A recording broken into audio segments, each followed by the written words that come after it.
You are now entering Video Village. Recently certified by UNESCO as a World Heritage Blight.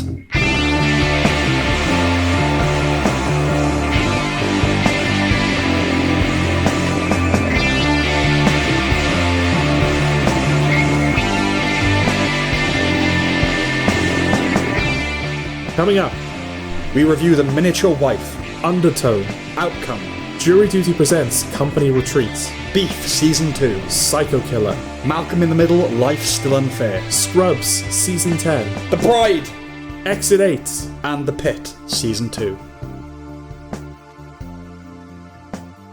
Hello! Okay. We never do that anymore, do we? No. No. I'm not going to do it again. Well, who are we greeting? Each other. Okay. Hello. All right. Yeah. I think we're both doing them all this week, right? Yes. Okay, let's just start then, because it's going to be a fucking long one, I think. Really? I think so. The Miniature Wife. The Miniature Wife.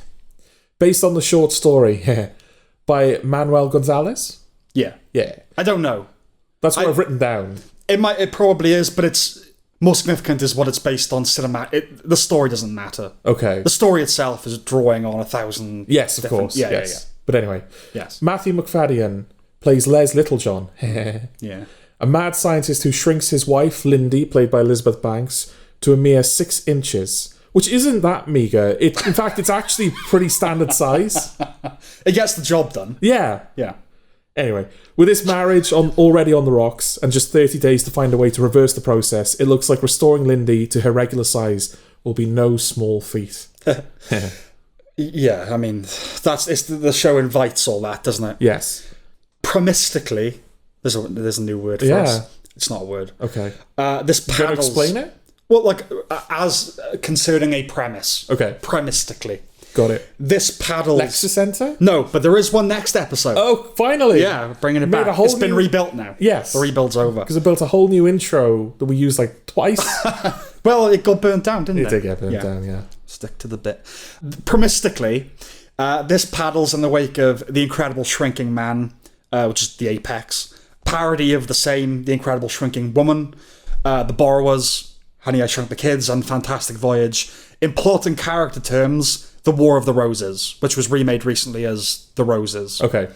The pilot begins with the line, "My husband made me small." No, it's not a metaphor. Well, it is, isn't it?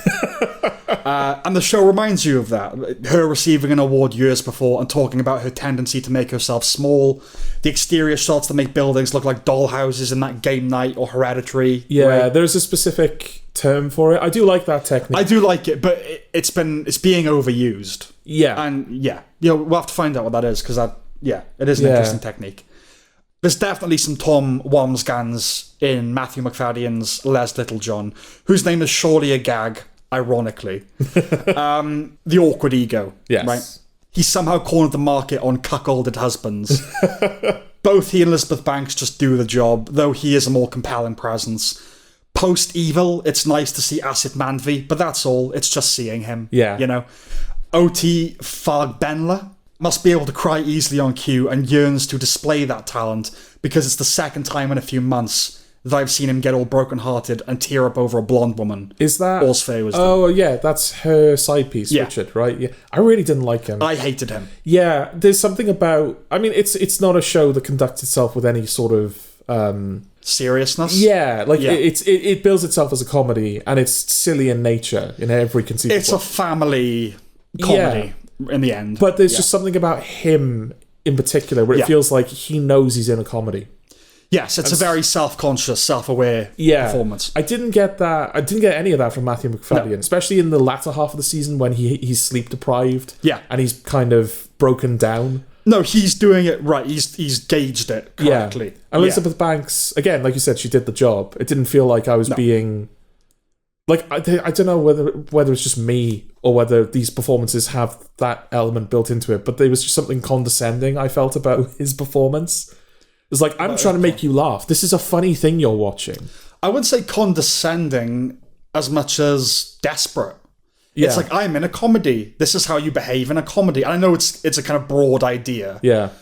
But yeah, it's a gurning sort of performance. And he didn't get that right. No. Yeah, he's incredibly annoying. I knew there'd be a fucking cat. Yeah. Just knew it. Which also the villain of The Incredible Shrinking Man is the house Same cat? Same type of cat? I can't remember. Okay.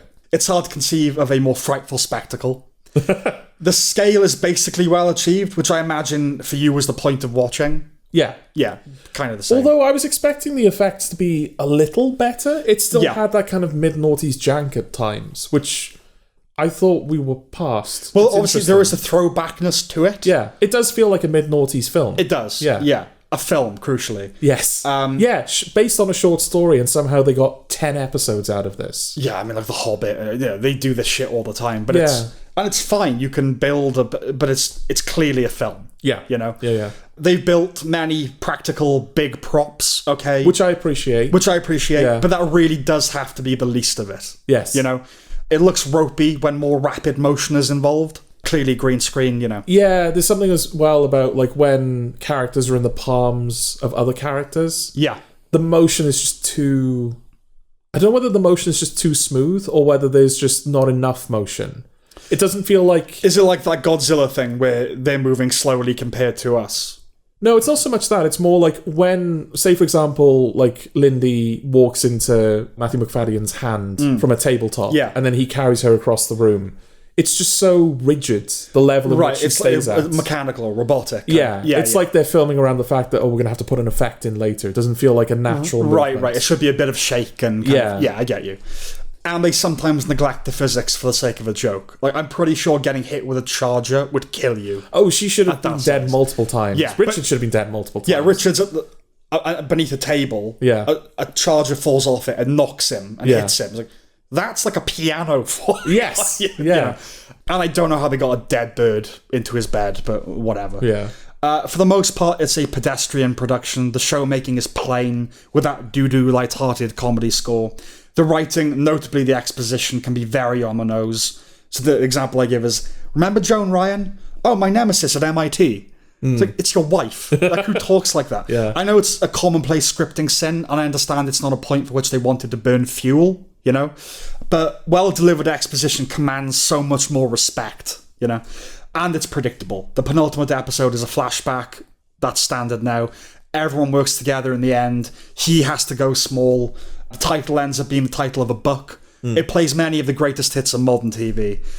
It's just not out there enough. No. I think fundamentally. If the bird had actually killed Richard, because there's a bit where Matthew McFadden sets like the parrot or whatever on Tiny Richard.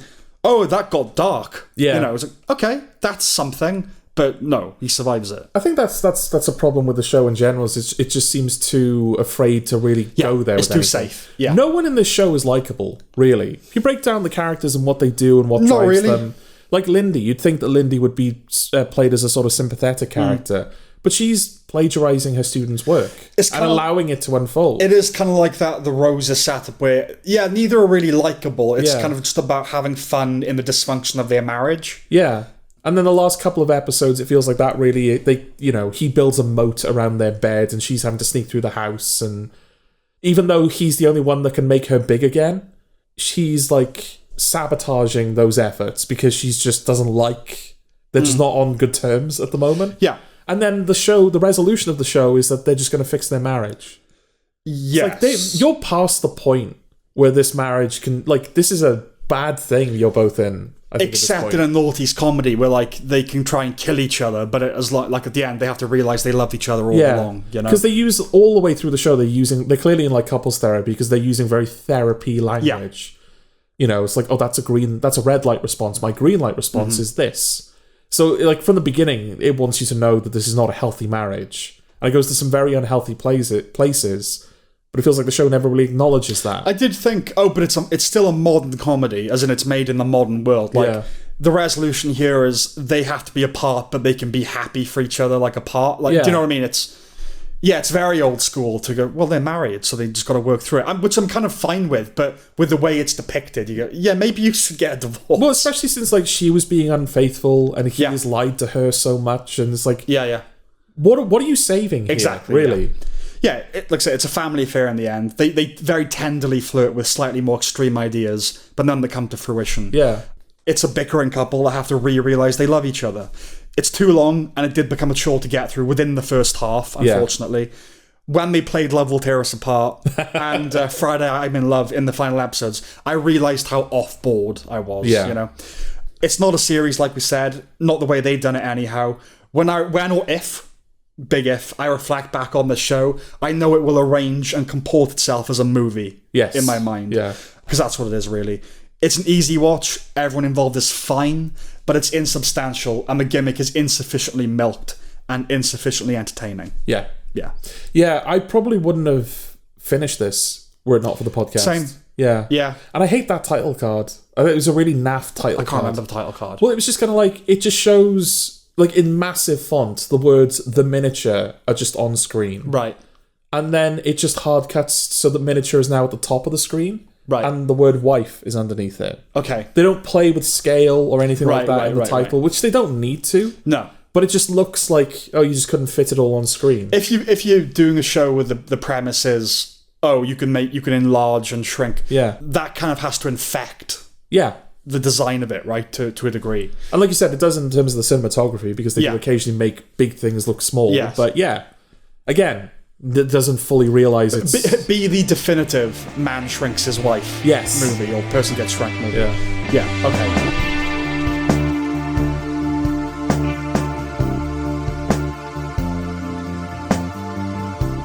Undertone. What song is that? Yeah. Just look at the mess you made. Oh, okay. Underdog. That's why I thought of it. Oh, okay. right. Yeah. There you go. Okay. What are you thinking of? Even Flow? Undertone. Yes. I like that, yeah. This is an A24 horror film about the scariest demon of them all, podcasters. The host of a spooky audio podcast listens to some spooky audio and gets spooked when it seems to foreshadow an evil presence bleeding into her life and her dying mother. Like the sound of that? Yeah. Yeah? Yeah. Yeah. She's not black. By the way, there were a lot of things you said, and there was like spook came up a lot, and also foreshadowing. And it's like you could have been making some veiled racial stuff. Yes, I write all of my intros to be as racist, as subtly racist as possible. Hey, you're saying the N-word more than I am these days. It's ridiculous. You're saying nigger more than I am these days. Oh, okay. Come on, you gotta stop yourself doing that. It's just cop out. Undertone. This is another entry. This is a black fuck. This is another entry in the nascent podcasting subgenre, the most notable of which, to my mind, is Monolith. Which, did you ever get around to seeing? I never got around to it, but I know the one you're talking about. Yeah. That was more sci-fi inflected. This is horror. Both share a weirdness and obviously sound as the main engine. Yeah. The hurdle a film like this has to surmount is proving itself as a film. Yes. Right? Yeah. It was originally conceived as an audio drama. Makes a lot of sense. Of course. I think it basically clears that hurdle. In fact, for me, the horror didn't really emerge from the soundscape. It was the visuals, the use of negative space.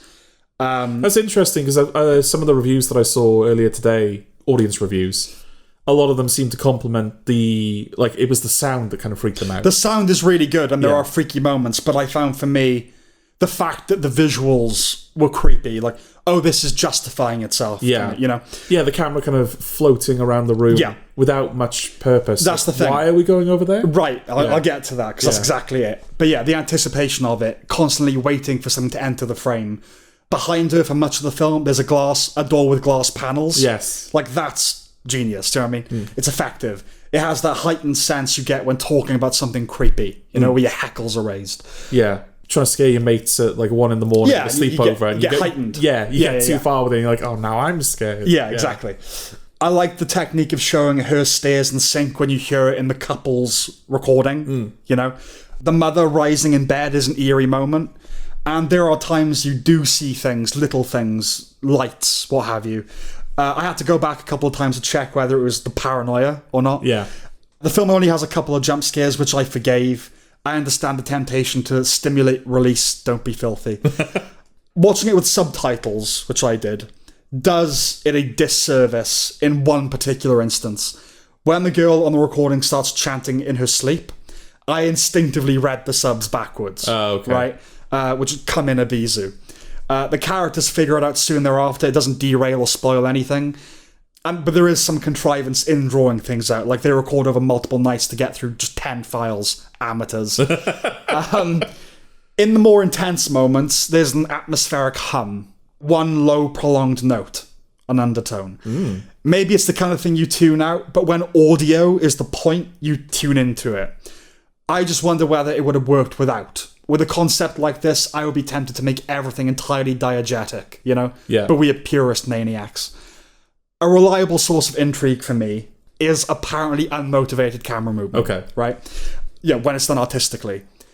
It can foreground the auteur, the artifice of the thing, like quite Brechtian, or it can be just a curio. I'm thinking Taxi Driver, you know? It can inject a sense of higher or outside power into proceedings. I'm thinking Funny Games. When the camera wanders without incitement of its own volition, you think, okay, where are we off to and why, Yeah. you know? It was a mixed bag here. On the one hand, it does telegraph creepiness impending, but it's not really used to that end. For the most part, the camera roves just to look at another part of the room.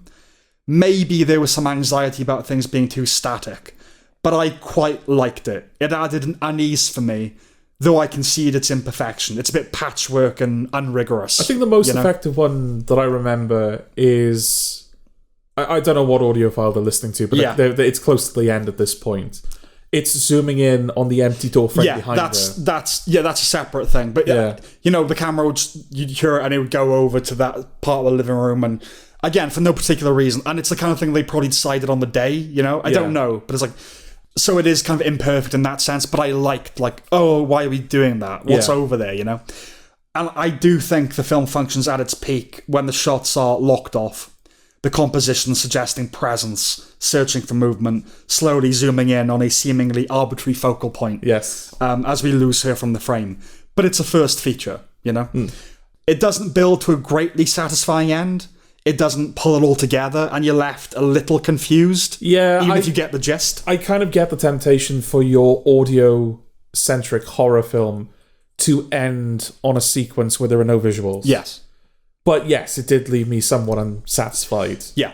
And that lack of clarity works to an extent. You don't need everything spelled out for you in a horror. It trades in the inexplicable, right? Yeah. It's a slow burn, which is to say that mistakenly self-described horror fans will think it's shit. Okay. Right?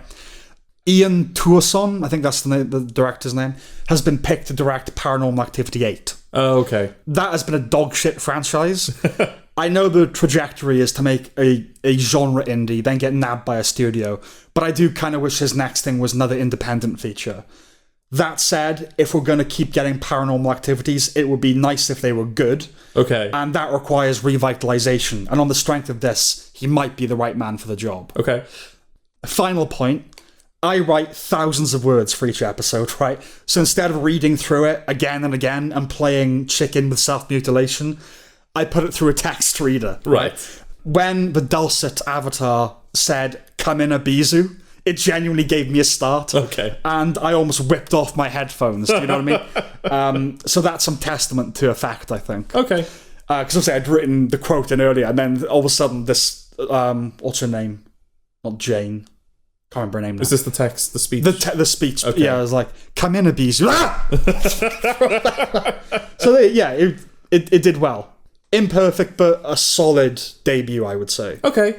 I will say that now I've seen it, Yeah. I don't see much cause to return to it. Me neither. It's a one and done, definitely. Yeah, it's definitely at its most effective when you don't know what's going to happen. It's that anticipation. So when you kind of know, okay, well, this round of anticipation doesn't lead anywhere, this one does. Yeah. It robs the film of a lot of its power. Yeah, there is no reason. Like I said, it's admirable as well. You go, oh yeah, that was a cool shot where it is just zooming in on like behind her. You're like, why is it doing that? But I've seen it now. Yeah. You know? First feature, impressive for a first, I would say. Okay. Let's hope he goes on to greater things. Yeah, I'm interested to see what he does next. I'm certainly interested to see what he does with Paranormal Activity.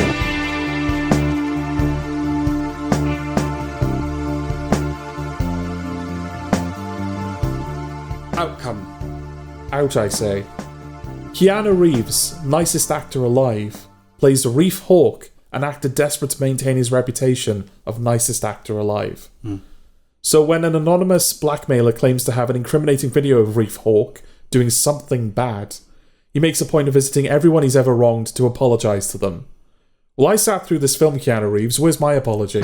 Yeah, that sums it up really. Yeah. The word that raced to the surface more than any other was annoying. The Kaplonka score is annoying. That's not Yiddish, by the way.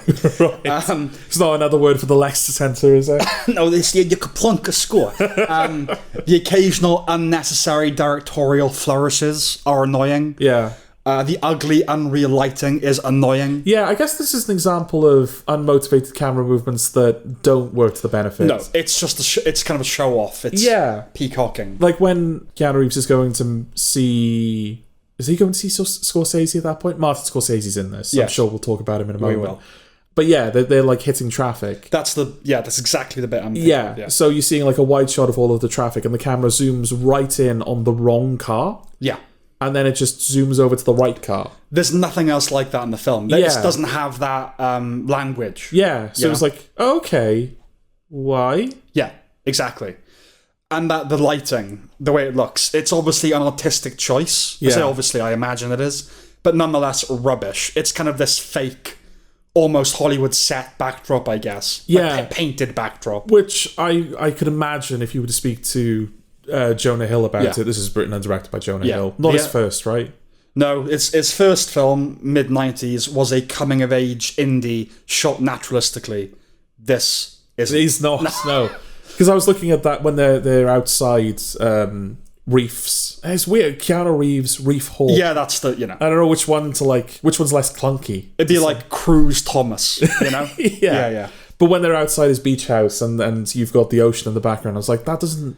Is that supposed to not look like a real ocean? But it has to. Like, how hard is it to find a beachfront property to film on in Los Angeles? So I imagine that it was like, it's like because the world is unreal, it's Hollywood, it's artificial. That's why I brought up Jonah Hill, because I wonder if you were to ask him about it, he'd go, it's supposed to bespeak a kind of artificiality in general. I'm sure it does. It doesn't mean it's not shit. Yeah. Yeah. The paper-thin Hollywood satire is annoying. Not wrong-headed, just exasperating. Like Hill's character, he's in it as well, his agent. He has a bumper sticker reading, "Honk if you can separate the art from the artist." I wouldn't honk, right? Because don't tell me what to do. Yeah. But it's an agreeable sentiment, ignoring the fact it's heavy-handed on the nose with a mallet and just a bit silly. Yeah. The point being, in this film, it didn't make me think about that debate. It made me think it was a cry for help. Okay. Because usually, that separation implies being a fan of the art and condemning the artist. That's reversed here. Like Jonah Hill's preemptively asking for forgiveness from his audience. Do you know what I mean? Like, yeah. Oh, if you hate the film, don't hate me, please. Right. I do hate the film. Which is the confidence you want in a filmmaker that's releasing a film, isn't it? Yeah. Keanu's friends are annoying. Matt Bomer in particular, which is a shame because I quite like him. This is Cameron Diaz's second role since coming out of retirement. She needs a better agent or better opinions or better reading comprehension or something. But it's Jonah Hill that gurns at the peak of Mount Maddening. Right? Yeah. He's a pest. Going for the supporting actor nod, methinks. Yes. Can you imagine? Yeah. Because it's the kind of film that on paper could be a kind of awards contender. Purely because it's about Hollywood and it's a contemporary story. Do you know what I mean? I mean, purely as like an idea. Yeah. I'm not talking about the script. No. I just mean... like, as an elevator pitch. It's like, it's about this actor, and, they fucking love that. Well, you sort of identified in recent years that the Oscars seem to be more willing to nominate films that have not been that critically well received. Right. But this one's, like, panned. This is badly received. Badly received. This isn't going anywhere. Yeah, I really hope, this is not recognised for... And if it is recognised for anything, recognise Martin Scorsese. Yeah, well, the thing, I bellowed, "No, Marty, no," when he showed up. I honestly, the studio ended up being, like, a broadly positive thing. Yeah. But they made him cry in the studio.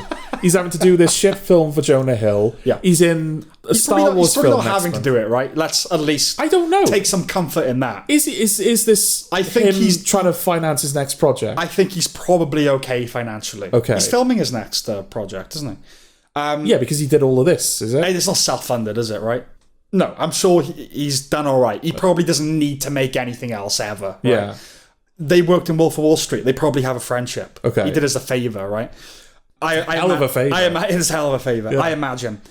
I'm happy to see him acting more, but It's like he does genuinely act Reeves off the screen, which, not to diminish Marty's solid chops, should be embarrassing, because Yes. Keanu Reeves has been a professional actor for like 40 years. I'm not saying this because I like, nay, love the fella. He is the best thing in the film, right? Scorsese. Yeah. Admittedly, the table across which they converse also staked a claim against Reeves in the acting department. I will be fair, though.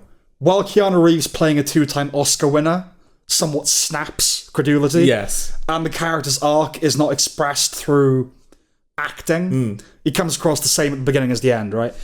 He isn't terrible, I don't think, Okay. for Keanu Reeves. And I stress that last part. Yeah. I'd be curious to know what motivates you to reach that. There were moments where he was convincing. Okay. Small moments, which I can't say about most Keanu Reeves films. Right? He doesn't seem like the kind of bloke to rein it in on other projects, just on a personality level. He probably always gives his all, right? Yeah. It just so happens he's a limited performer, unfortunately. Yeah, I mean, you said in previous reviews, he's given his body to cinema. We can't deny him that, can we? That's where he excels, definitely. Yeah, but it does feel like he really wanted to do his best here. I think he was up for it, He was on board the project. It goes earnest without earning it. It's a tonal mess. It's morally correct, if narratively obvious. I can't say the film's heart is in the wrong place, but its brain is, and it's annoying. Yeah. There's a moment as well where it was just sort of unfortunate, I think, for Jonah Hill. Mm-hmm. There's a scene where when they're still not sure what the nature of the video is, they're sort of assembling people to kind of preempt any potential disaster. Mm-hmm. So they've got like someone that represents like the black community, someone who represents women in case he gets Me Too'd, someone who represents the Asian community in case he's been bad against Asians. And I think I don't know exactly how they reach it, but I think Jonah Hill's like, oh, we were going to get like a Jew in here, but it turns out being Jewish is actually beneficial to someone's career.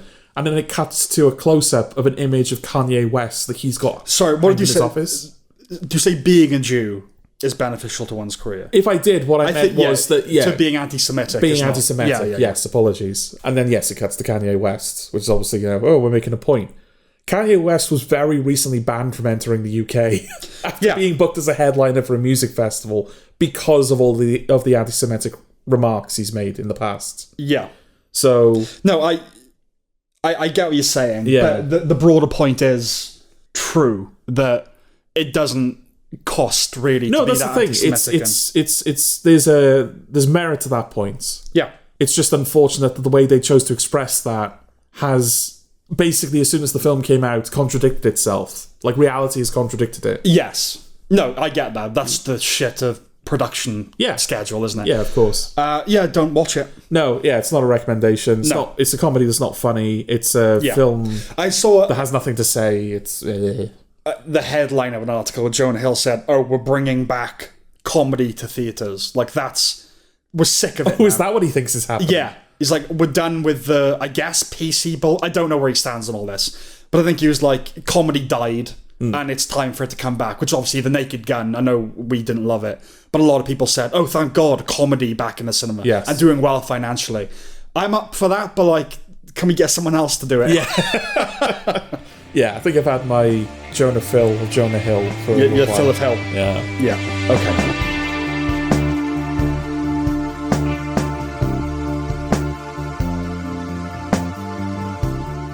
Jury Duty presents Company Retreat. Interesting one to unpack this. So there probably won't be anything funny in my intro. Okay. Apt, I think, given the project. Oh, there you go. In 2023, a documentary series came out called Jury Duty, where a film crew were given unfiltered access to record the members of a jury from jury selection right up until the final verdict of a trial, with all the twists and twasts in between. Except it wasn't a documentary. And it wasn't a real trial. And everyone involved was an actor, except for one guy. One man. A random member of the public. Yeah. It's the Truman Show, basically, except they give him a bunch of money at the end and do eventually let him go. It's a virtuous Truman Show. Yes, absolutely. This is the second season. However, they clearly didn't want to push their luck by doing juries again. Yeah. because people saw it, right? I think jury duty is a known thing. Yeah. Not like majorly, but you don't want to risk that. Exactly. And they probably didn't want to try again luring Ronald Gladden into a constructed universe. Yes, exactly. And push him fully into, the madhouse. Yes. So instead, they've applied the same format to a company retreat, hence the title. So this time, our Truman is a guy called Anthony, who joins a hot sauce company as a temporary HR assistant and goes on their company retreat. Except none of it is real. Pretty much. Yeah. Well, the first thing is, can you imagine if this was done in Britain, right? Because there's a lot of... They've got to get him into scenarios that may be embarrassing. There's not enough for that, and we'll come to it. But there's like a guy who's like Captain Fun, I think is... Yeah. And he's got to go. And this is like on the first day. So he says to Anthony, the new temp, like, I'm Captain Fun, you're Lieutenant Fun. We have to keep a positive energy for all the people. And then all of them... Fuck off, mate. Yeah, all of them applauding the upcoming events when we get the CEOs announcing, like, the client cookout, the Dugathlon, and they're all clapping. It's like, the uncynical innocence of the American made my heart full. Gravid even. Laden. I don't know what you've got written down in your notes. I'm just tempted to kind of go for the jugular on this one. Yeah, I don't have a lot to say. Just a little bit about Anthony. Okay. He's got good posture. I'll say that in his favour. Okay. That stood out to me. His allegiance to the company he's worked for like a week pissed me off. Yeah. Though I do have to say, when he came through at the end and said, father to father, and like to the villains, so to speak, your words mean nothing to me. I'm looking out for the people that have looked out for me. I did feel something, but equally I was like, so is it a week, for God's sake? You're not meant to like your job. I recognised a couple of actors. A woman that pops up in Scrubs and that thing that you watch. Yeah, Lisa Gilroy, I think her name was. Okay. She's a regular on Dropouts shows. So That's like it. Game Changer and Make Some Noise. She's appeared a few times. And Blair Beacon, who is the first person to be infected in Pluribus. Oh, okay. The ensemble isn't as strong as the first season. No. The cast. Nothing else is either, which I suspect is what you meant by going for the jugular. Yeah, may I? You may. Okay. Yeah, so what's interesting... I mean, it's an interesting concept, isn't it? Just that, like, there's one guy who, it's taking a prank to its logical extreme, isn't it? It's like, we've invented this reality he's going to live in for a while. There's just something about pranks that's inherently captivating. Equally, you can go, oh, you don't want to look at it, like a car crash. But there's just something about you're in the know. Yes. And another person isn't. That's intoxicating. It's why people tell each other secrets. Yeah. And it's not a mean-spirited show, which I think may be why it gained some popularity. No, it's one of your, what's his face? Mike Schur type shows. Yeah. Where it's like, oh, the point is they're all nice and you don't have to be mean to be it funny. feels like, especially since they've kind of replicated it with the second season, it feels like the ethos of the show is it's trying to prove to you that any random member of the public is the nicest guy you've met. Can come through. Yeah. But the thing that like really tied the first series of Jury Duty together for me is episode 8. Yeah. Which is the documentary episode where they show you how they put it all together. Right. And not just how they put it all together, you see behind the scenes on some of the episodes you've already seen. Yeah. Because episode 1 to 7, you're living in that reality with Ronald and with Anthony, despite the fact that the show's reminding you at the beginning of every episode that none of it's real. Yes. And then episode 8, they pull back the curtain and they go, oh, there was this thing you weren't aware of. Like in the first season, I think the police officer or the person that works at the court, she says someone's real name. Yeah. And so they have to invent a character with that name so that Ronald doesn't get suspicious. Yeah, to give them a bag. And it's like one of the writers has to run out in a costume. Yeah. Or like, just little details, like they go out for drinks and the actors aren't allowed to drink. Yeah. But if Ronald ordered an alcoholic drink, they were allowed to drink an alcoholic. Yes. So they were like nudging him. Yeah. And so great the actors were trying to, the actors were trying to convince him. Yeah. And then in the second season, there were some more interesting things, like the fact that the location that they were staying at, there were a lot of forest fires in the area, which meant there were a lot of helicopters going overhead, which was disturbing their audio. They can't, for sound, they can't stop. Yeah. They can't stop. Yeah. And there's, like you hinted at earlier, there's a big finale where Ronald is expected, not Ronald, sorry, Anthony. He's expected to stop a company merger. Yeah. Because the company that's buying the hot sauce company that we're spending most of the series with actually have it, like, bad intentions. They're going to fire everyone. Turn it over and just... Exactly. And the chain of events starts with a guy showing up to witness the contract signing or to provide something so the contract signing can take place. Yeah. That guy is supposed to get locked out of his car, and then they call in a locksmith, and this chain of events unfolds. Yes. But when that guy arrives, he leaves the window down. Right. So he can get back into his car. Yeah. So they have to distract Anthony while they pull the window back up and actually lock this guy out. All of that stuff is way more interesting than anything that's in this fake show. 100%. Because the first 7 episodes, I don't know if it was the same with you, but especially with Series 2, I just felt like I was watching just a generic American sitcom. A not very good middle-of-the-road sitcom. Because to the point where you could even tell what actors would have been cast were this a real show. Yeah. The son of the CEO, I was like, well, that would be TJ Miller, or someone like TJ Miller. Yeah. And there's something to the idea of, we still have to kind of play out a narrative within this artificial universe. But, okay, well, it doesn't have that inside joke feel that it should, which the first season did. Yes. It doesn't push the unsuspecting lead or put him in awkward situations nearly as much as it should. Yeah. Again, I know it wants to be kind, but, like, embarrass them a little bit, you know? Yeah. Yeah, it ends up as a middling US mockumentary with stock characters. No cracks, really, like no improvising, no dealing with mistakes, even, despite the stuff you've said. Yeah. No humiliation. When he's not around even, they play out the sitcom of the thing. And I'd sooner see them decompressing and like high-fiving, like, ooh, we got away with that one. Again, I get the thinking like, oh no, it still has to be a show. But it doesn't. Like, don't try and... It's not... I know it's not a sitcom. You're asking me to invest in stakes that you're telling me don't matter because the company and everyone isn't real. Exactly. And yet you're hiding the actual stakes. Yeah, there are two parallel lines. Again, it's almost it's like inviting you into the artifice of it. Like, look, it's not real, but cares. No, that's an intellectual exercise, not an emotional one. Yeah. So I don't care about the sitcom stuff. Yeah. You might as well, before every episode of Friends or The Big Bang Theory, show the writers' room coming up with all the ideas. Like, no. It also doesn't have James Marsden, which... Yeah, and it has no analogue for that either. No, and I get you can't have a celebrity in this circumstance. Oh, no, they do bring Sia in at one point. Oh, yeah. As... Well, Marsden was as himself. Yeah. But, like someone to perform at the... Which, I don't know, I guess you don't question the nature of reality...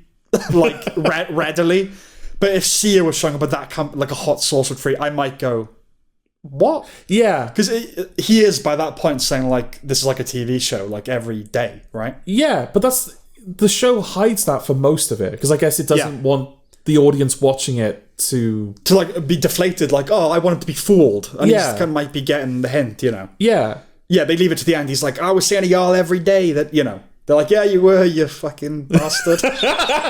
You fucking ruined it.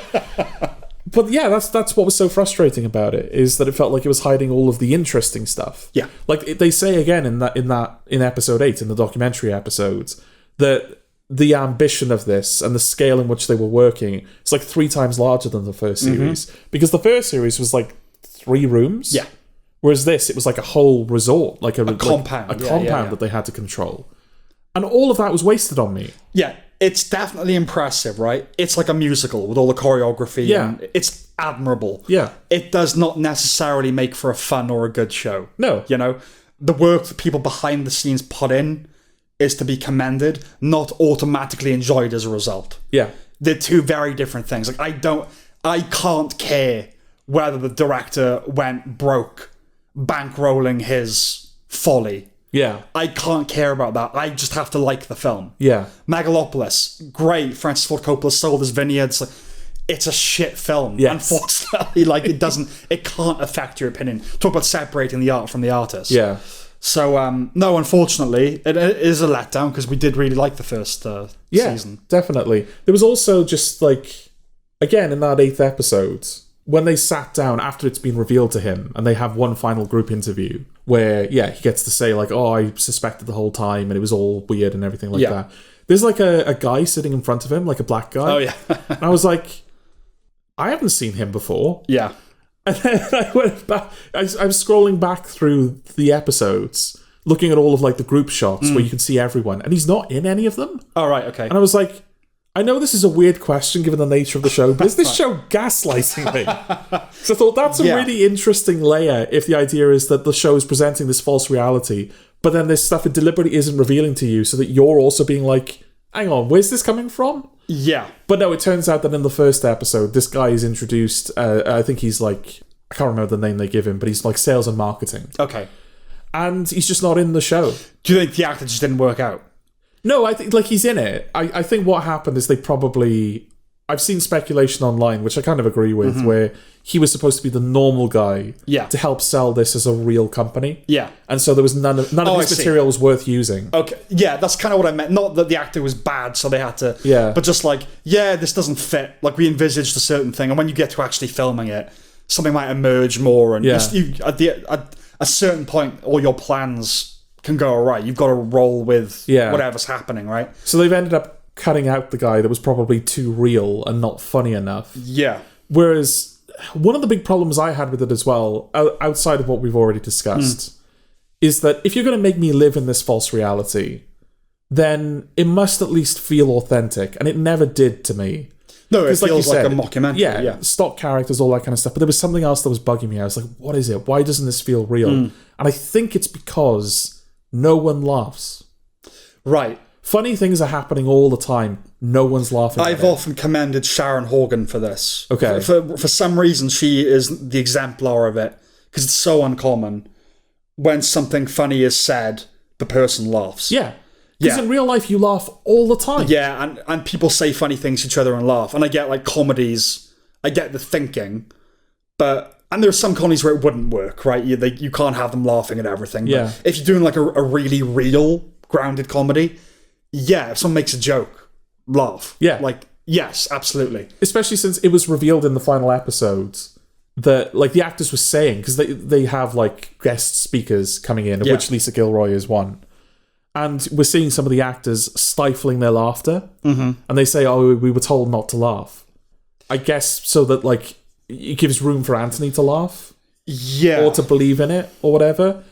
But just that, like, it somehow stops being a comedy if the characters laugh. Yeah. Yeah. But then I was just sitting there thinking, well, I don't know what you want from me then, right, as an audience member. Right. You're forcing me to live in a less interesting false reality that you've created, that Anthony is living in, but you're taking away things that make that... Authentic. Yeah.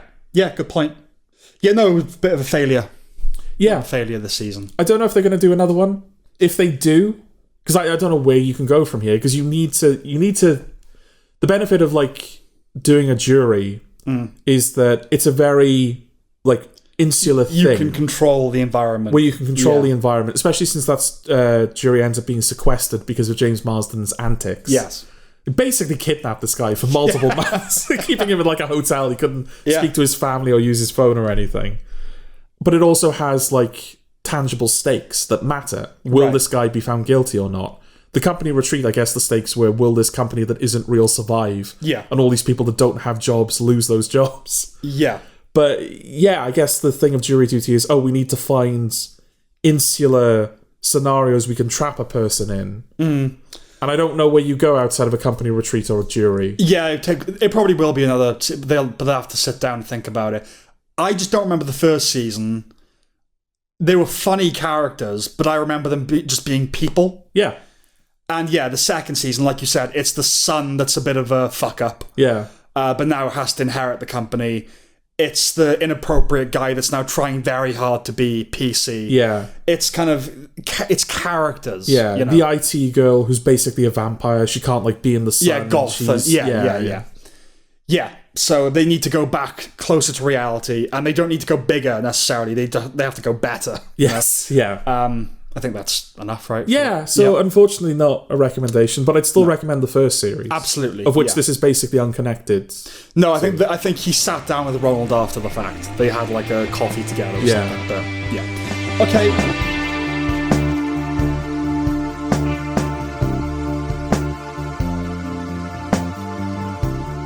Beef Season 2. Beef. The tastiest show on Netflix. Did we both watch something very bad is going to happen? Yeah, but that just had... A tasty person. Yes, Yeah. This has Kaylee Spaney, this has Carey Mulligan, the Korean woman. Okay. The old one. I really thought you were going to go Oscar Isaac. So this is now an anthology series. Yeah. Season 2 of Beef follows the souring rhubarb between Oscar Isaac, Carey Mulligan, Kaylee Spaney, and Charles Melton. Ashley and Austin are young, dumb, and full of... Well, she's full of ovarian cysts, but that's besides the point. Yeah. When they capture footage of a heated domestic altercation between Josh and Lindsay, they start using it as leverage by forcing Josh to promote Ashley at work.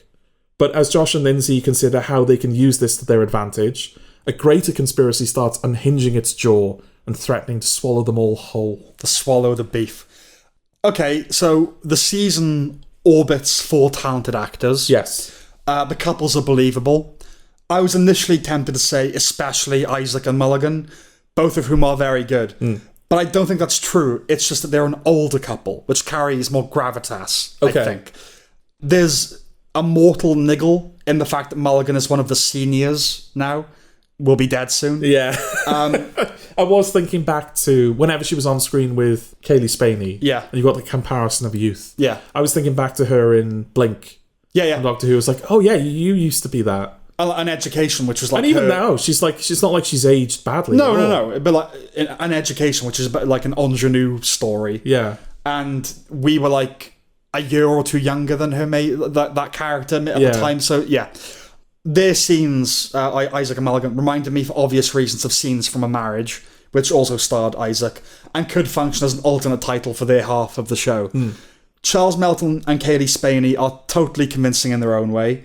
With their naivete and self-justification, they ring true as young coastal types, trying in earnest to be modern and sensitive and enlightened, which requires the total entombment of genuine feeling. Yes. Right? Yeah. Like she jumps out of a moving car and says she's just processing.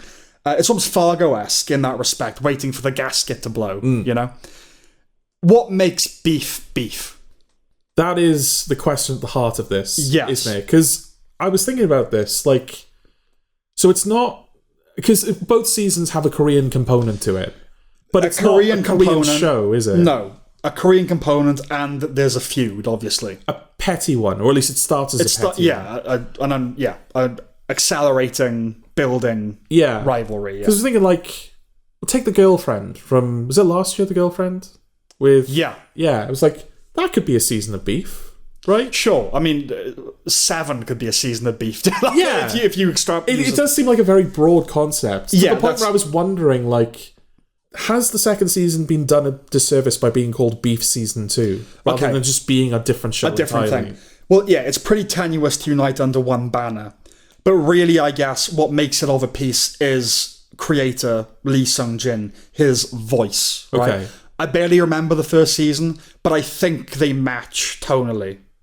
That I'm not sure. Okay, and the theme of relationships, of course. Yes, right? yeah. But I think, this could be... So it's not necessarily that anything like Fargo where you can go, oh, well, there's crime and there's like a good cop and it's more just, you have the relationships and the rivalry and the Korean connection. It's more just who he is as a writer. Yeah. You know? Which is fine. Yeah, I also don't really remember the first series of Beef that well. But I think what I remember liking about Beef is that, initially anyway, the pettiness of the feuds. Yes. And so in the second season, when it also kind of starts somewhat petty, if that's what you want to call it, when it starts introducing, like I said, this broader conspiracy where they're covering up a murder and there's embezzlement and fraud and the police are involved, that's where it started to lose me a bit. Because I was like, well, this isn't petty anymore. This is... There's real stakes now. And what I liked about Beef is that, from what I remember at least, they're words. I really don't remember I think it was just like two people that didn't like each other. Yeah, basically. No, that's genuinely what it was. Yeah. And they were trying to ruin each other's lives, but because they like got into... They didn't even get into a car crash, I don't think. Yeah, it's a narrow mess. They got angry at each other. Yeah. I didn't mind that stuff. I didn't like entirely buy into that whole thing, but I didn't mind that it kind of ramped up. Okay. That it ended.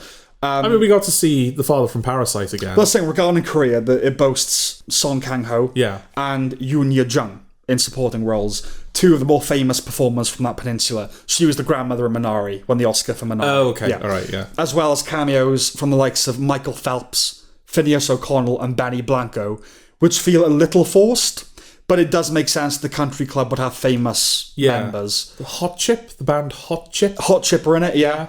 It's the kind of people you nab if your first season won all the awards. Okay. Right. The visuals are crisp. The storytelling is clear. I like the score and the soundtrack. I like that the drama isn't confined to the foursome. I like that it goes a bit mad. The hospital episode was interesting. Yeah, I did like that episode. Yeah, that reminded me of a project we worked on once. Like weird patients, dreamlike experiences, dark dialogue on the fringes of comedy. Yeah. You know? In the 7th episode, which is the plane episode, which I also really like. Yes, yeah.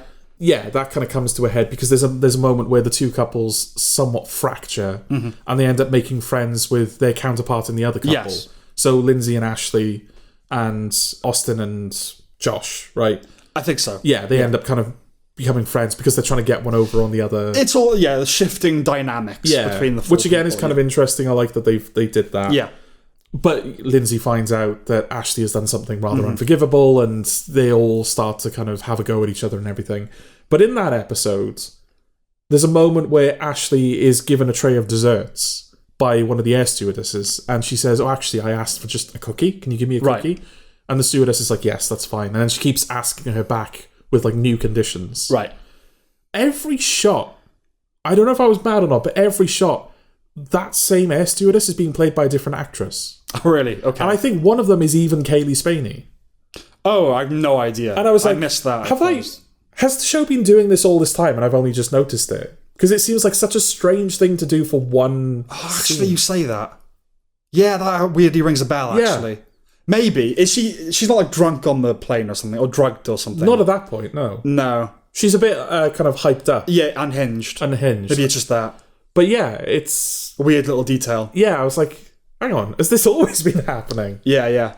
But yeah, speaking of that, on the fringes of comedy, kind of dark stuff, I would sob like a bitch if I lost a dog.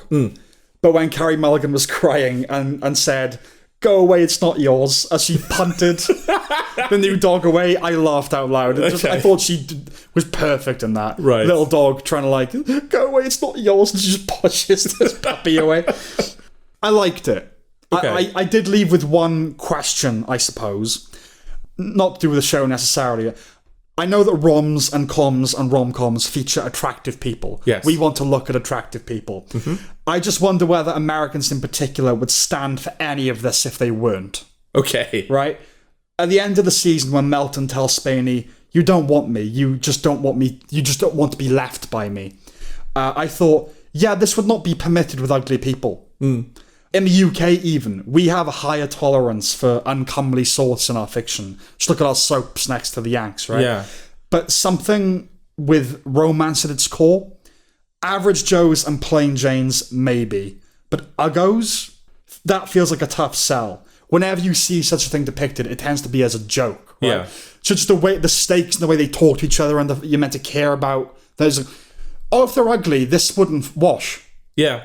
For most people, you know? Again... this is an interesting point, isn't it? That why would we care more? You're absolutely right. I'm tempted to jump back to The Miniature Wife for a moment. Right. We were saying, like, no one in that show is really that sympathetic. Yeah. Kind of tempted to say the same thing here. Yeah. I mean, I hated Austin. I don't know about you. Charles Melton. Yeah. Yeah, I liked Spaney, I think. Yeah. But I don't think And Isaac, I got him. But yeah, the others not really. Yeah. But even though, I'm mostly in agreement with you. Yeah. Katie Spaney is like that character's not a good person. No. And Oscar Isaac as well. He's got his problems, you know. Yeah. So yeah, it's like at the end of the day, it's like I don't think there's anyone I'm supposed to root for, to the point where when everyone kind of had their happy ending, that was a bit like, oh, okay, all right. Yeah. But Oscar Isaac and Carrie Mulligan don't stay together because that's not a marriage that's built to last. No. It feels like... And they know that. Yeah. It feels like The Miniature Wife got that wrong, but this gets it right. It knew that for them to have their happy endings, they had to live different lives. Well, Spaney and Melton don't have happy endings. They don't, but they become successful of it. Yeah. But they're bound for the same fate as Isaac and Mulligan, right? Yeah, no, I liked the subtleties of it. And yeah, I don't know, I liked it. I don't remember... I think when the first season came out and it was getting all this love, I was kind of, I don't get that. I remember liking the first season more than you did. Yeah. But again, I think that was because it's like, a show that's like built around a petty feud that escalates. Right. I like that. Yeah. Because I do think that petty evil is one of the higher forms of evil. Okay. Like someone that's just rude. It's worse than the Holocaust. Yeah. What you say. No. Annoying is less takeable than evil. Yes. Yes. You can't send someone to prison for being rude. Right. So what incentive do they have to stop being rude? You just have to live with their rudeness. Okay. And that's awful. You know? I see where you're coming from. Yeah. Yes. It's not a punishable form of evil, which is what makes it more evil. Well, it's not punishable by law. You can smack a bitch. You can, but then it becomes your fault. That is punishable by law. That's true. Yeah. Yeah. So a show that was kind of built around that, where it kind of recognised that, that stuff really gets under people's skin. It's like, okay, I like that. And like I said, when the conspiracy stuff in this kind of took off in the second half, it was like, okay, this isn't what I liked about the show. Yeah, I think there was a sense of kind of graduation as well, because the first season had all these American Korean characters. Yeah. So we'll actually go, and they clearly do go to South Korea, you know? And Lee Sung, the creators, obviously. Yes. Korean American. Yeah, so I liked it. So I guess I recommend it, but it's a weird one to recommend. Yeah. You know, but it's a mini series. It's like, try it if you don't like it. Yeah, you don't have to have watched the first one to watch this one. I don't know whether I would recommend that over this, or whether I would only recommend this because I don't remember the first one that well. Yeah. And I can't. It's not fair for me to offer. And I don't know if this second season is bound for the same fate. But for now, while I remember in terms of acclaim and awards and everything, is that what you mean? in terms of me being able to remember. Oh, it next year. I see. Okay. But for now, while I do remember it, it's a basically good thing. Yeah. Okay.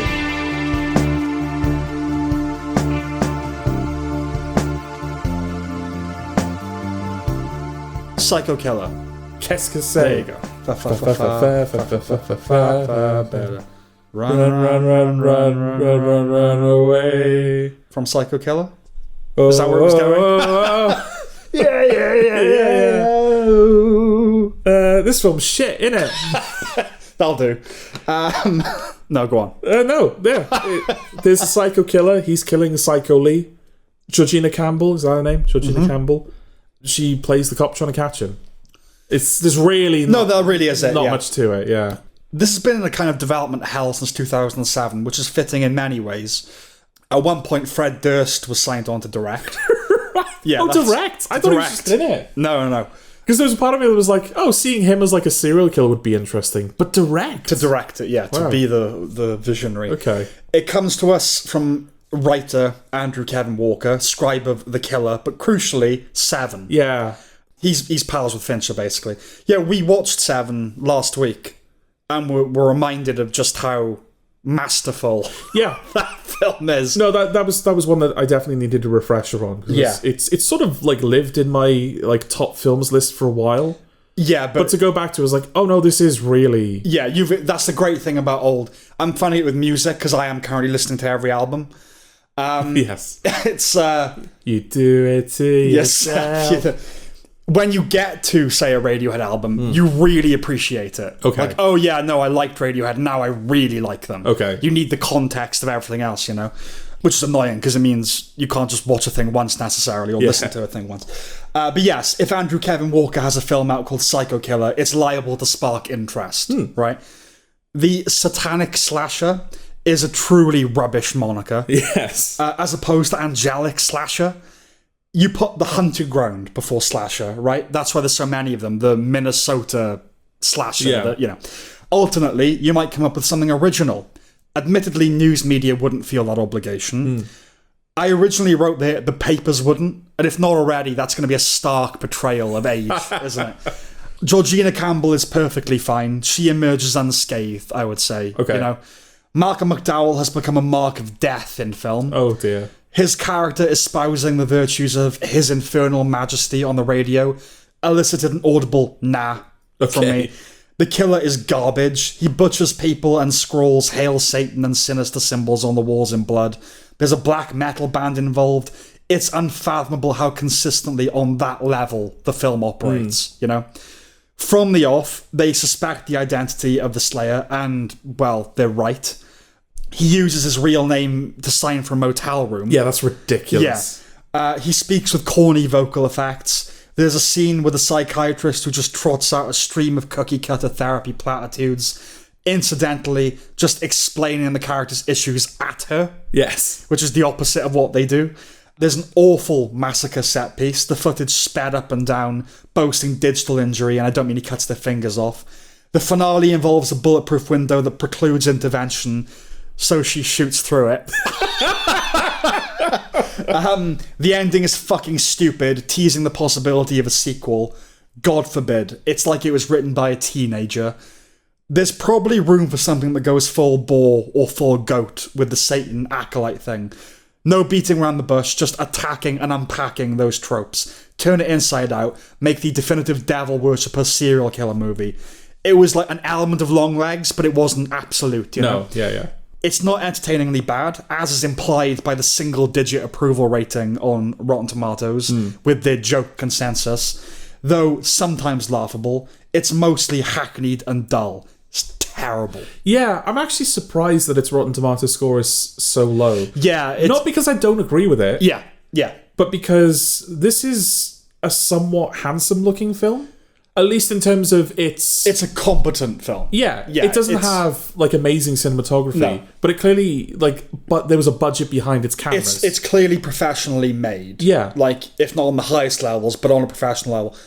Yeah, it's kind of a 20 to 30% you'd expect for this kind of deal. Because, I would have thought that the fact that the cameras are so clean and the footage is so, it's well colour graded and everything like that, I thought that would be enough for some people to kind of fool them into thinking that there was something here. Right. So it's kind of nice to see that, not the general public is able to... Won't get fooled again. Yeah. To see through that. It's, not a film that I have much to say about. Because, no, I'm done. Yeah. What I will say, though, is there's something that I like. Right. In the idea that a serial killer movie all of a sudden turns into a mass terrorist movie. Yes. Like a disaster. Like, his plot for most of the film is like he's just going around killing people. You don't really know why he's just going around killing people, because he's a psycho killer, qu'est-ce que c'est? Fuck off. Yeah. But towards the end of the film, it's revealed that he's actually trying to cause a nuclear meltdown. That's right. He is also a serial killer. Yes. It's not like, we were fooled. You think he is, but he's actually... It's not like Die Hard where they're terrorists. No, they were actually just robbers. Yeah. No, he is a serial killer. He is a serial killer. But the final stage of his plan is he's going to cause a nuclear meltdown. Which I understand, that's a shift from the typical serial... But it's also unsatisfying because of its impersonality. Yeah. Do you know, no, you want a serial killer, it's got to be a fucking bloodbath, knife to skin kind of deal, you know? They don't do that kind of stuff because it's not about the end game. It's about satisfying a thrill, isn't it? So it doesn't ring true, not that it has to, but I get what you mean. That it kind of went off in an unexpected direction. Because it did kind of wake me up from my stupor a bit. Right. When it's like, he's going to blow up this power plant. Yeah. Okay. Yeah. Hello. But the way they resolve that's stupid. She shoots through a bulletproof window. And also, it's like, oh my god, we can't get through. It's bulletproof. So one guy just runs, fuck this shit. So she's like, I'll just have to really shoot it. With conviction. Yeah. She just keeps firing. Yeah. If I believe in myself, I could shoot through the bulletproof window. There is no bulletproof glass. Yeah. And also, they have a... what's he called from Doctor Who? I can't remember. What, an actor? No, the Egyptian god at the end of the first Russell T Davies reboot season. Oh god, I don't know. Anubis. No, it's like... Ra. Yeah, the god of death. I can't remember his name. Anubis is the god of death. No, but this one has a different name. Okay. Amun-Ra. No. Horus. No. Don't just throw names at me. Osiris. No. Ibis. You're throwing names at me. It's because I only know 5 or 6, so I just wanted to get them all out. Yeah. But there's... Cleopatra. She's not a god of death. This is Nick. You're just throwing... Cleopatra coming at you. Brendan Fraser. There's... The Mummy Returns. The Godfather. Lord of the Rings. Lee Cronin's the Mummy. Crohn's disease. I forgot the question quite a while back. Celiac disease. Yeah. Celia Imrie, dinner ladies. Dinner ladies. Yeah. Okay, let's try and finish this. Let's get back on track, yeah. Yeah, when they reveal that character, they reveal it by arranging an anagram to reveal his name, but they add letters to the anagram. Yeah. And what they do in this is they show all of these demonic scrawlings that he's done, and then, 3 of the scrawlings are like twisted and resized, and all of a sudden they make like a radiation logo or like a nuclear logo, and I'm like, no. That's I was bullshit. supposed to get that from that. Yeah. Yeah, no, it's bullshit. It's terrible. It's terrible. It's not god awful. Like it's not. No, it's not entertainingly bad. Yeah, like you said, it's not 0% single figures awful, but it's not good, and no one should see it. No, it's not. It's not one of those. There's nothing to laugh about. Yeah, and that's what stops it being for a single figure. Absolutely. It's not that like, oh, there's something to it. Look, there's nothing to it. No, but it's also boring. 15% to kind of 40-50% is don't bother. Below 10, it's you might have some fun. With it, right? Okay, that's that. Yes.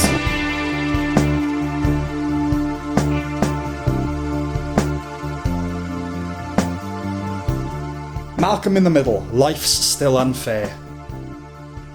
Still unfair. Yeah, we didn't get that intro, did we? No, we didn't. They deprived us of one of the best openings ever for a TV show. Yeah. Anyway, Malcolm in the Middle is back? Question mark? I guess we'll find out in this review. Yes. Now in his mid-30s and conspicuously not on track to become the president, Malcolm's life threatens to derail once more as it chugs towards his parents' 40th wedding anniversary, where he can no longer deny the existence of his teenage daughter to his parents, and that his parents aren't dead to his teenage daughter. With both parties eager to mingle, it seems that Malcolm has once again found himself in the middle, life still unfair. Well done. This is a resurrection with which I'm basically fine. Okay. Right? My only gripe going in, and it was a fundamental gripe to be fair, is that the final episode of Malcolm in the Middle very nicely implies the future for that character. Okay. That he's going to become the president. Yeah. And he is only in his mid-30s. People don't typically become the president. No. That's well, you have to be 35 anyway. Yeah. That's the youngest you can be. Yes, but he's not on the track to... And this show kind of says that ain't going to happen. Okay. Right? But yeah, that reveal as well, that the family had been kind of forging him in the furnace, so that he'll be durable, and that offers a fun retro perspective on the show, even if it's a joke. Like, I doubt they had that in their minds the whole time. Yeah. But like I said, they do address that implication here, and I can't say it was that satisfying, which is, he's like, oh, I didn't want you to be disappointed in me, which that's good because it addresses the ending. It's the core of the drama here, is that she had this plan for him and it's not working out. Yeah. And she's like, well, plans change. I love you. Is basically the upshot. Okay. For some reason, I was under the impression that Bryan Cranston wrote this. So I thought, fair play, he has done a solid job capturing what that show was. But it's actually all co-written by creator Linwood Boomer. Oh, okay. And directed by Ken Kwapis, who's a veteran of Malcolm. Okay. I think Cranston was the champion spearheading the reunion. Yeah, I'm sure, yeah.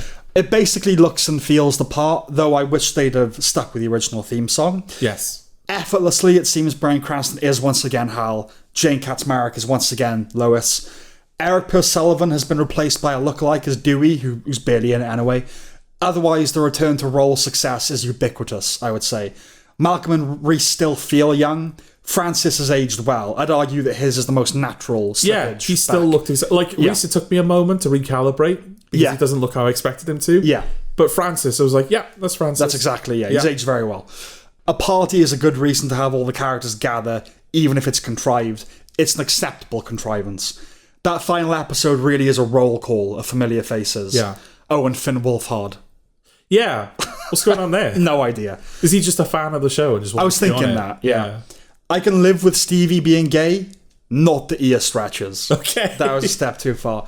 Abe is thin, which I cannot abide. Okay. Of course, Craig is still working at a supermarket, and I smiled whenever he was around.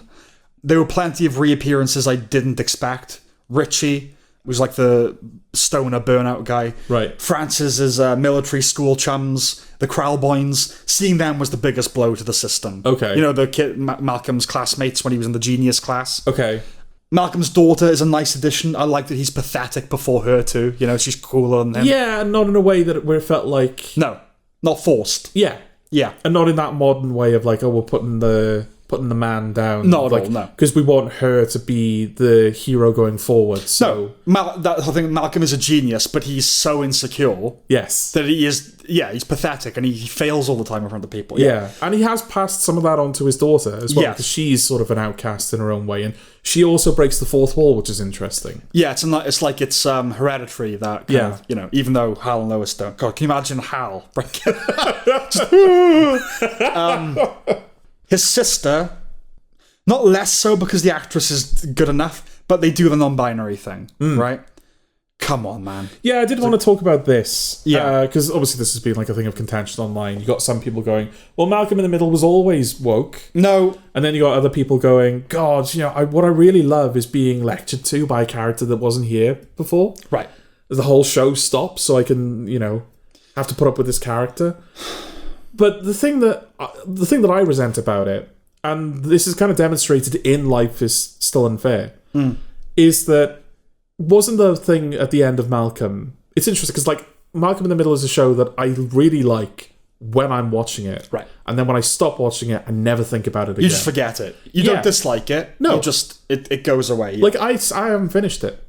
Yeah, not because I dislike it, just because I unless I'm watching it, I feel no compulsion to carry on. Yeah, it's a weird one. It's well written and everything, and well performed, and I've really watched good. every episode. Yeah, all 7 seasons.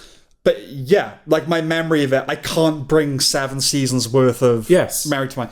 But when I watch it, it's it clicks all into places. It's going yeah, of course, this, then this, then this. It's amazing how that happens. Yeah, And I don't even think it's the show's fault necessarily. No. It's just interesting that this is the show that I have that relationship with. Yeah, but I kind of have it as well. Which not. I mean, I love it, but there is a bit of then it goes away. Yeah, maybe I don't know. There's something about just the slickness of it, and it's all of a piece. That show, pilot to finale, is just consistently quality. Yes, with 0 ups and downs. Maybe that's what it is. It's the whole thing's you tune into it. It's like Modern Family. I don't know if Modern Family ever got bad. It does dip. Oh, it does dip. It does dip. But the kind of that. Where it's like Friends has its weaker parts and its superior parts, but Malcolm's all just one thing. Yeah. But no, what I was going to say wasn't the thing. At the end of the episode, they finally have a daughter. Yeah, in the original... in the original finale, yeah. They find out she's pregnant again, and fans speculated that it would finally be a girl. Oh, I see. It's not actually confirmed in the show. I didn't know if that was something in the show. No. The characters actually wanted a daughter. No, because, finally it'd be a girl. Psych. But it is really. But that's the thing. It felt like in the old show, that would have been a punchline. Right. Oh, after all this time, we're finally having a girl. And they identify as non-binary. Yeah, and look, I know no one listens to this, so it's not like I'll never have to say this again. But I am tired of hearing blah blah was always woke. There is a difference between liberal and woke. The fundamental difference for me is that needs to be really taken in by people who say nonsense like that. Yeah. Is woke. Yeah, it's a buzzword, whatever, but in terms of what it represents, it's censoriousness. It's liberal is judge everyone by the content of their character. Woke is you should be banned for saying what you just said. Yeah. That's woke, right? That's leftism. It's not liberalism. So anyway, I hear that all the time. I was like, oh God, Friends was always liberal. Yet liberal is different than woke. They're two very different things. Yeah. And it's gone too far. Like the non-binary thing, whatever. It's not so much that it was in it that I had a problem with, though it does feel a little bit ham-fisted. It's more that the 4-part this miniseries ends with all the characters giving testimonials about how much they love Hal, and it ends with her, and the camera closes in on her as she talks about when I realized I was non-binary. You were totally cool with it. It's like, who are you? Yeah, that's my problem with it. And they do Malcolm has a moment afterwards, so it does end with Malcolm. But of all the family, she's the last one. I guess because she's the youngest. Yeah, and that's the thing. It's not an ideological or taste... Or I'm not sure what I'm supposed to do. Whatever. Yeah. It's not ideological or taste complaint. They just made it feel as though it was all leading up to that. Yeah. Because it's the finale. And it's emotional. But it also does feel like they're kind of scared to generate comedy around that character. Oh, you don't go near that. Yeah. Yeah. She has a bit of a prank feud with Reese, but that doesn't really amount to much. Here's the difference between liberal and woke. In Malcolm in the Middle, there's a whole sequence where Lois's mother refuses to leave their house. Yeah. Right? So they have to figure, how do we get rid of her? What's she scared of? She's scared of black people. Right? So Hal gets all his poker buddies round, and they're like, oh, thanks, Hal, but of course I can come in anytime I want because I have a key. Oh, yeah. And they're acting up the stereotypes. And it's the target is bigoted attitudes towards black people, Yes. right? Do you think they would go near making a joke like that in a woke show? Absolutely. And this is, I kind of said that like it's something that's demonstrated in Life's Still Unfair. Yeah. There seems to be such a trepidation around generating comedy with that character. She's played totally straight. Yeah. She's kind of the voice of reason. Even when she's kind of succumbing to, like I said, that prank war with she's always kind of...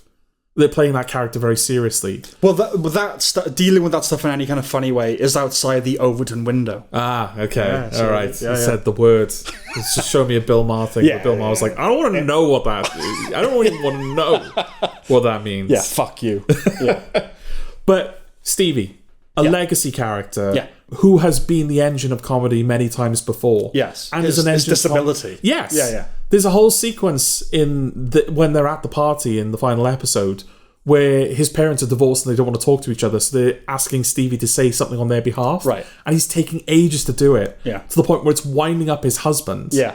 And then when his testimonial is being played in Hal's like video thing, Lois has cut out all of the pauses. Yes. And the husband laughs. Right. He's oh God, I don't have to sit through your fucking breathing. Yeah. And then at the very end, when things get awkward, when Malcolm's proposal is refused by the girl he's dating, Stevie chucks himself out of the wheelchair. Yes. And Malcolm's like, I don't think it's going to work this time. Yeah. Stevie is never the butt of the joke. Right. But the comedy is generated from his disability. Yes. Well, if you go back, there are like risky jokes in Old Malcolm, like about those kind of subjects. Yeah. The last word you would ever use to describe Malcolm in the Middle is mean-spirited. Yeah. It brings out positive feelings, that show. Absolutely. You know? So there's a way of doing it, obviously. I think it's just because I had those two examples sitting side by side. No, yeah. It really like accentuated like what I disliked about the way they were treating the non-binary character. Yeah, I think Stevie, the breathing's a bit of a safe haven because that's not a thing. Yeah. Like, obviously, people have asthma, but no one talks. Yeah. Like that. You know, that's not a thing. Whereas wheelchair, black, like those are things. Yes. But anyway, initially, I thought it should have remained a film. It just like 420 half-hour episodes felt weird. But it was a genuine twist that Hal and Lois didn't know that Malcolm had a daughter. Yeah. And it was a good punctuation for the first episode. Yes. Seeing the idents at the end was a throwback, like Satin City Productions, all that. I don't like that they aged it up a smidge. They're swearing now. Oh, right. The outline of Hal's arse when he's like on the floor. It's Yeah. like they wouldn't have done that before. It's kind of cheating to arrive at character revelation through tripping, but whatever. It's Hal being Hal. It's Hal being Hal. So I'm happy to accept it. Yeah. Yeah, and it's a funny twist. I did get, I have to admit, a bit choked up when they played Eternal Flame. They were dancing at the end. Okay. Because that does seem to capture Hal and Lois, so one of the best TV couples. Yes. And that connects me back to my childhood with Sky One and Lucas Aid Sport and the pop punk soundtrack. And I am but a man. It's hardly vital, but the best thing I can say about it is that it doesn't let the show down. Okay. You know, despite the problems we had with it. It doesn't sour its legacy. Yeah, I mean, the non-binary component was just one part of it. Yeah. For the most part, it seemed to capture what I remember the original show capturing. Yeah. But I would have really liked that title sequence to come back. Yes, 100%. Yeah. They still use the song, but like a trimmed version, and it sounds a little different. Yeah. I don't know if there's a cover or something, but yeah, that's all I got for that. Okay. So, broadly a recommendation. Okay.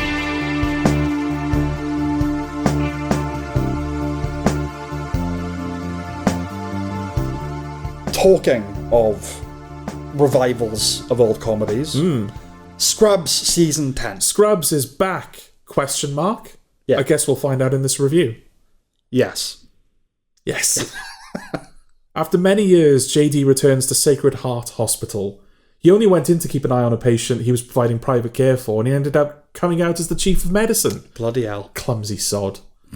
So now JD must manage friends and foes, old and new, his ever-active imagination, and the modern medical landscape in order to keep Sacred Heart ticking over. Can he do it all on his own? After all, he's no Superman. No, he has to make the pace, though. Pacemaker. Sacred Heart. Sure, okay. He's a ticking over. Yeah.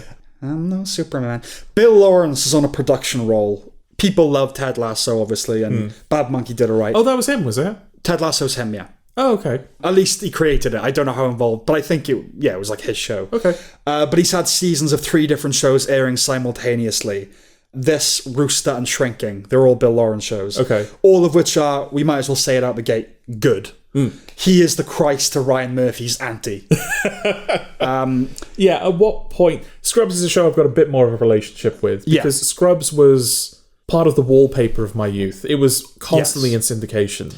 And so until the last couple of years ago, it wasn't a show that I ever sat down to watch in its entirety until I watched it with you. Yes. Up until then, it was just a thing that existed out there that I just happened to know all of. Like The Simpsons. Yeah. I never made a concerted effort to watch The Simpsons, but I'm very familiar with those early Everyone episodes. has just seen enough of that without meaning to. Scrubs, I think I became familiar with it before it became furniture. Okay. As in, my cousin, a lot of things I liked that were like formative for me was because my cousin liked them. And I think I got Scrubs from him before it was on like E4 or whatever. Okay. It's part of my youth. Like, it is a big thing to me, Yeah. Scrubs. It doesn't quite look how it used to, of course. It has the same music cues, sense of humour, same opening credits idea, same font. They even play early Coldplay. Yes. Right? Was there a little part of you, though, that was like, instead of popping the X-ray onto the thing, they swiped it onto a screen? And you're like, oh, things are worse now. Yeah. I appreciate all that stuff, but there was something uncanny about experiencing it through a modified tint. That unavoidable depth of field now, you know? It makes it look cheaper, actually, because the upgraded visual quality makes it look like the set that it is. Yes. It would look better with noughties technology.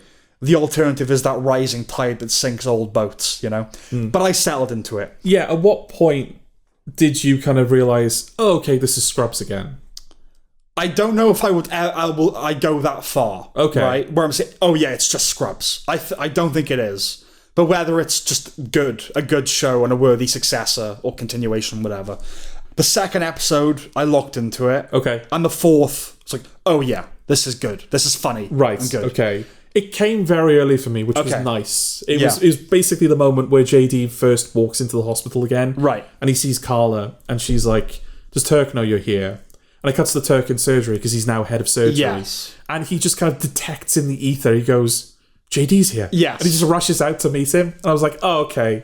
Yeah. I'm endeared to it. Yeah, no, I like that. We are both proponents of just getting to it, but I personally could have used a smidge more runway after such a long absence.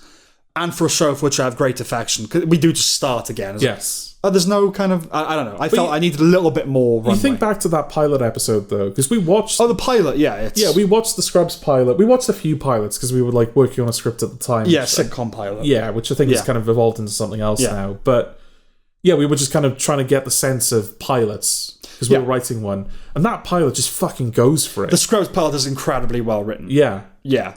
It moves. You know? Yeah. So it's kind of nice that this... Because it's only 9 episodes as well, series 10. So it's nice that it doesn't take its time. It is just like, we are Scrubs again. I do get that. Because I have such a personal connection to it. I was like, let me settle in for a second, you know. Harder to take was the heart punch that JD and Elliot got divorced. And it's disclosed so flippantly. He's like, oh, by the way, our marriage didn't make it. Part of the comedy, I think, right? Yeah, of course. It's such a massive thing. It's just like, oh yeah, it didn't work out. But the final scene of proper Scrubs, season 8, which by that point had no doubt grown stale, is yet one of the most beautiful endings ever. Okay. I know we've got time with them now, to see, but still, I was like, what? I saw like your whole future at the end of season 8. So again, it's like Malcolm. The Friends reunion, alongside a wide selection of comeback tours, has clarified that we don't love seeing people we associate with our youth and their youth decades later. I think this avoids that. Okay. Right? John C. McGinley has by no means aged badly, but Dr. Cox's voice is older now. Yeah. And he's quicker to be pleasant. Yes. McGinley is in Rooster as well. So there's a good immediate point of comparison. Okay. And I do think he has the unique style of delivery with Cox that he has maintained. Okay. That he doesn't quite have in It Brewster. felt like Dr. Cox again. It did. Very quickly. Yeah. It's comforting how little has moved on, really, exemplified by the Todd. Neither Zach Braff nor Donald Faison have aged visibly enough for their antics to be embarrassing. Yeah. Braff would do that JD drifting into fantasy face, and it didn't feel wrong, you know? Everything's Not Lost, which is a Coldplay song. They play that song at the end of the episode where Michael J. Fox has that powerful scene with JD, and because he can't stop washing his hands, and he's like, ah! By the end of the pilot, I guess the repilot, some of the mental creases have been ironed out, and yeah, unless it was my brain doing a thing, the second episode seemed much more in line with classic Scrubs, and that only deepened as the weeks progressed. Like I said, episode 4 was a lock-in for me. Okay. Scrubs had plenty of hilarious laugh-out-loud moments, but for the most part, its coziness was the appeal, right? Hanging out with people you liked. And they did the dramatic stuff really well. Yes. So I wasn't expecting or demanding the funny, but I'm pleased to report that I did laugh a few times over the course of the season, some of which were full-throated laughs. Yeah. Which sounds like a dearth, but I was watching alone, and I'm a jaded, stubborn git. So it's actually an achievement. It was quite nice as well to see that, because it's a mixture of old and new, right? Yeah. Yeah, I mean, Carla isn't really in it that much. No, it's those three, really. Yeah, it's Turk, JD, and Elliot. Yeah. They kind of shoulder the legacy portion of the show. And they're the executive producers, so it's very much like, oh, it's you three. Yes. Yeah. And then you've got a bunch of new doctors that we follow. The as well. newbies. The newbies. Yeah. Who also hold their own. Yeah, that was the biggest challenge, I suppose. Yeah. Like, I obviously don't care about them as much as I cared about JD and... but I'm willing to give them time. Absolutely. Yeah. Not like the season 9 interns. Yes, which was the worry, wasn't it? It was like Dave Franco. Yeah, they tried to move it. Well, you hired Dave Franco. It's your own fault. Yeah, absolutely. But yeah, they try to move it on to like, oh, this cast you care about now, and it was like, no. Right. Whereas this time it doesn't feel like they're being forced on you. They integrate quite nicely into the Yeah, show. they're likeable. Yeah. Yeah, solid new characters like Raffi as well, who I hope returns. Sibby, the head of HR, she's good. Yeah, I was worried initially. Yeah. Because she felt very... New comedy person. Yes. Yes, I know what you mean. It was like, oh, we're going to try and make her a thing. Yeah. And in the beginning, yeah, it was like, okay, I get her gimmick because she's there to spoil everyone's fun. Yeah. Like the Todd, she has a massive file on the Todd and everything like that. I was like, I get it, okay. Yeah. But then they start introducing fun personality quirks, like the fact that she is a... She's deviant. Rabid gambler. Yeah. And then when Dr. Cox shows up, I won't spoil it in what capacity he shows up towards the end of the show, but when he shows up again, she has no power over him, and she starts freaking out. Yeah. No, she was genuinely funny. Yeah. The best new addition, probably, in terms of cast members. But, yeah, and Hooch. I mean, I love Hooch. Yeah. But, like, just him talking about his dip. I bring the bean dip. And just looking at some... yeah, they're like, is Hooch more insane? Yeah. Like, yeah, I think he is, yeah. Tosh is hot, you know. Yeah, I was kind of interested to see her trajectory. Because, yeah, she starts... That's how you call it. Well... trajectory. I don't know what that's supposed to be a euphemism for. You said you were interested to see her trajectory. Yeah. I was like, oh, is that what you call it? Yeah, but what am I calling? I'm curious to know what you think. Tits, arse, fanny. I don't know. All right. I don't know if you had a specific thing in mind. Well, no, just her. Yeah, I mean her, yeah. But she starts out the season, she's the hot, like, social media doctor. The Dr. TikTok or whatever they call it. TikTok. TikTok, yeah. I don't know if that's what they call it. Yeah, tits doc. Tits doc. Well, you'd be going Sibby's file. I'm going to need you to bring it down, George. Like, he's not misogynist. One walks past, hey, tits doc. Tits doc 5. But yeah, she starts out and she's like, obviously because she's got social media things, so she seems like confident and capable, and obviously she's the hot one. But then like at the end of the season, she's like nervously confessing her love for another character who's been involved with someone else. Yeah, it's like, oh, this doesn't feel like her. Feels like they were just trying to get everyone in a relationship by the end of the season. I was like, I don't know if I buy that. We'll kind of come back to that, but there were some modern additives like TikTok. But they weren't the problem they can be, you know? And then, of course, the familiar faces. Like I said, deeply happy to see Hooch. Deeply happy to see Rowdy. You know Rowdy, right? Do I know Rowdy? The dog, this stuffed dog. Oh, yes. Yeah. The janitor felt more like an old-timey prospector when he showed up. It was interesting because not long before the show started airing, they released some kind of underwhelming social media reveals that Jordan and the janitor would be returning. And they only show up in the final episode. Yes. So I think maybe that's why they didn't get a full-blown reveal. We can probably count on one of them sticking around. Yeah. I guess it's not the janitor, given how he leaves the show. In a puff of smoke, essentially. Yes. But that was kind of disappointing to me, that they kind of use his return to set up a new janitorial villain for JD. Yeah, look, we'll see, right? I don't mind it it's more just, it didn't feel like the janitor when he showed up. It just did not feel There is that like as well, yeah. You know? I mean, I guess the gimmick is that he's not the janitor anymore. He's there in an official capacity. And he's still kind of bugging JD, but also their rivalry is over. Yeah, he's passing the torch. He's passing the torch. To his son. Yeah, but there was part of me was like, do we need this? We kind of already have an antagonist with the Asian doctor that JD, he's not that strong, though. Do you know what I mean? I understand what you're saying. I mean, I'm not a fanboy. I don't, because that's not in me, I don't think. But I am a fan of Scrubs. Yes. And I think if you were to say to me, right, Scrubs is coming back, what do we need? I think I would vouch for the janitor. Yeah. And so I was kind of happy to see that they managed without him. Yeah. Yeah. So both sides I can see, because I would totally get, you need the janitor, a vital ingredient. But yeah, if we're making do without him, why? So all I can say is, if he's good, right? We'll have to see, because it has been renewed.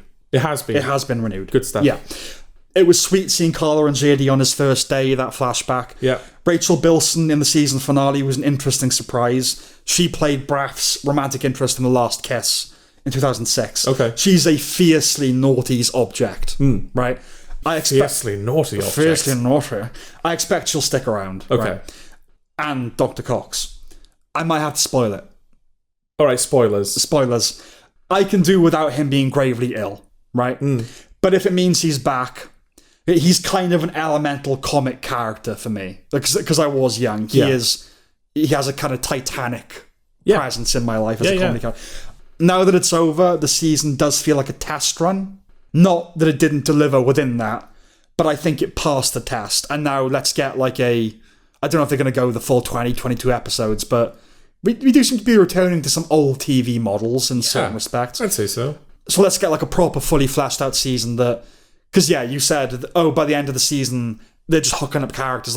Because this was a pilot. This season was a pilot to see if it worked again. Okay. And it did. And obviously people have watched it, so... Hopefully season 2 will be Community, right? Okay, let's lock in now. Yeah. But yeah, it's a good thing. Yeah. No, I would recommend it to anyone that liked Scrubs, to anyone that thought that season 9 was a disappointment. This is a much more worthy successor of the end, like you said, the end of the 8th season. Yes. Yeah, I'm glad that it's coming back, and I hope that it continues to be good. I would have been disappointed if it had been shit. I would have done that thing in my brain where I just cut it off. I think I would have been disappointed, but also... not surprised. Yeah. I'm surprised I enjoyed it. Yeah, these things don't work. Right? Yeah. So yeah. Okay.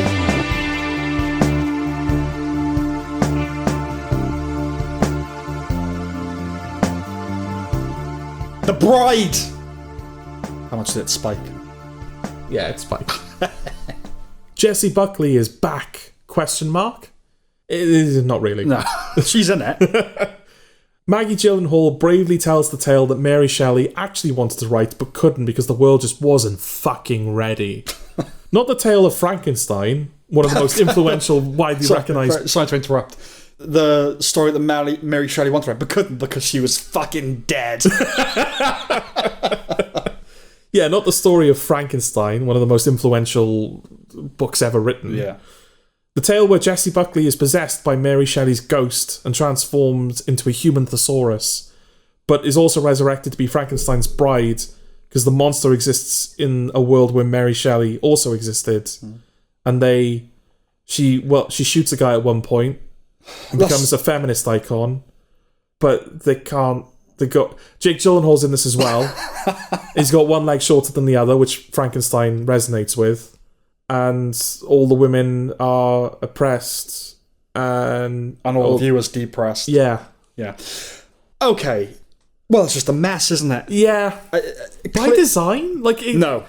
It must be by think design, because it's just how messy it is. unhinged by design. Yeah. Mad by design. Mad, but Yeah. but no. Clearly Maggie Gyllenhaal had all these ideas and this energy and an agenda, and none of it coheres in a way that doesn't reek of unregulated ambition and overconfidence, or in a way that frankly isn't incredibly irritating. It's a 30s Chicago gangster movie. There are dance numbers, black and white stuff, possession. The production has the waft of auteur about it, or more aptly, fauteur. Jessie Buckley is the loudest conduit for the film's infuriating themes and schemes. It is an ear-splitting, life force-draining performance. She does throw herself into it. She Credit does. to her. Her vacillating shrillily between modes of aggravation.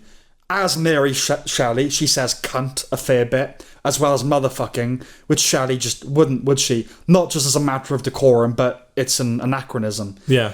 I know Mags must know that. I know it's a fantasy, but I don't know, have some fucking respect. Which is the fact as well, like, if you want to desecrate someone's work, that's one thing. If you want to shit on it, at least put glitter on it. Yeah, but this is the actual Mary Shelley that they're like, oh, she says cunt, and she wants, like, she even says at the beginning of the film, she does a piece to camera, Mary Shelley, where she's like, oh, this is the story I really wanted to write. And the way that they express that, for the most part, I don't know, I can't remember this being a thing in Frankenstein. If it is, I kind of, eat crow or whatever. Okay. Right? The way that they express that she is verbose is that she just says 3 synonyms back to back. That's what I meant by human thesaurus. Yeah, it's like the only way they could show that she was, smart or well-spoken. Yeah. Is that she just You're knows aggressive, words. defiant, recalcitrant. Like it just talks like that for the whole film. Yeah. Which is not how Frankenstein's written. That's what I'm saying. I don't think it is. Yeah. I have read Frankenstein. I don't remember that being...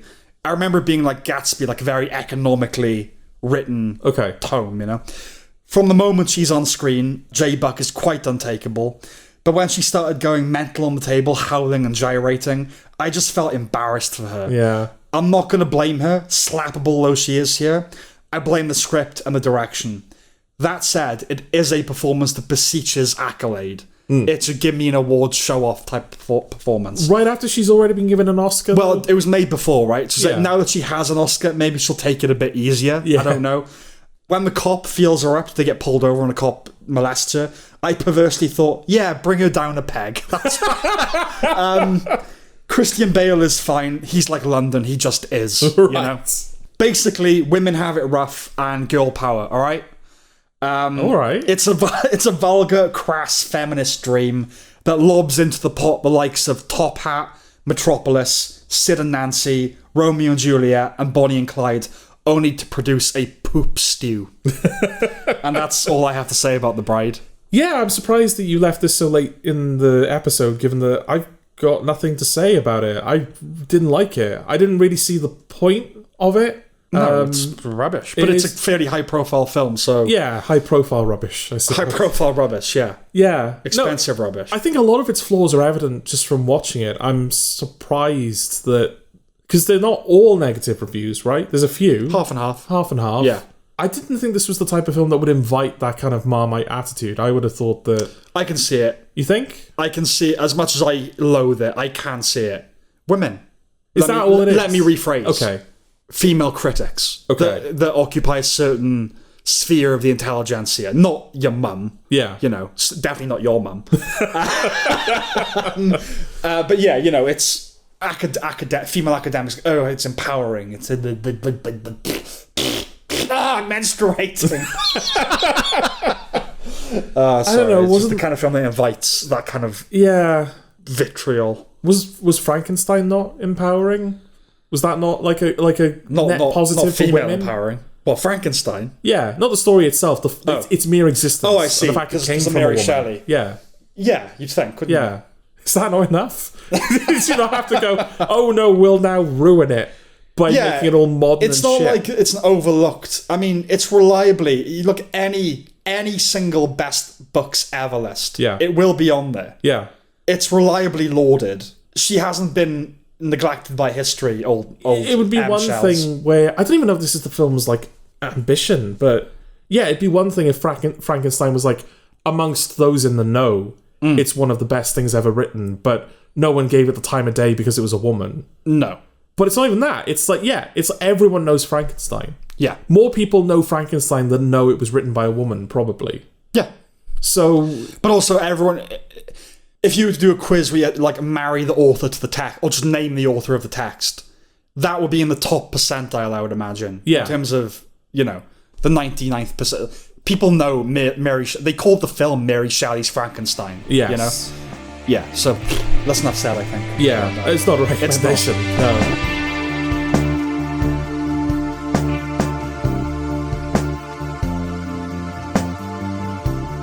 Exit 8. Yes, a slow burn Japanese horror film where... So I've written Japanese Jim here. I think I was clearly supposed to find the actor's name and just didn't. Because none of the characters in this film have names. It'll become clear why, I think, as we talk about it. But yeah, Japanese Jim finds himself trapped in a looping subway corridor where the only means of escape is to move forward if all appears well, or retreat if he encounters an anomaly. Failure to get it right will keep him trapped in a looping subway corridor where the only means of escape is to move forward if all appears well, or to retreat if he encounters an anomaly. Failure to get it right will keep him trapped in a looping subway corridor. I know what you're doing. No, I'm not. You're trying to call my bluff by not interrupting. No, me. I wanted to see how far you would push it. I have the power of editing on my side, mate. I can just loop what I've already said. What I was actually trying to do, Jordan, was when I realised what you were doing, I was staring off into the distance, trying to think of a pun that involved description and oroboric. Okay. That's what my brain was doing. I was like, what pun can I make? And I was like, Ouroboring? It's not Ouroboring, because it's quite fun what he's doing. So I didn't get there, because you shouted at me. Right, okay. So I was trying to, nicely Ouroboring. Okay? Thank you. Bit of a wet dream for you, this, isn't it? It's, I went to the cinema to see it. Oh, did you? Yeah. Okay. Because, it was available to me, but I was like, no, actually, video game movie that's apparently very good, very interesting concept. Yeah, I think high concept. I think I want to support this. Yeah.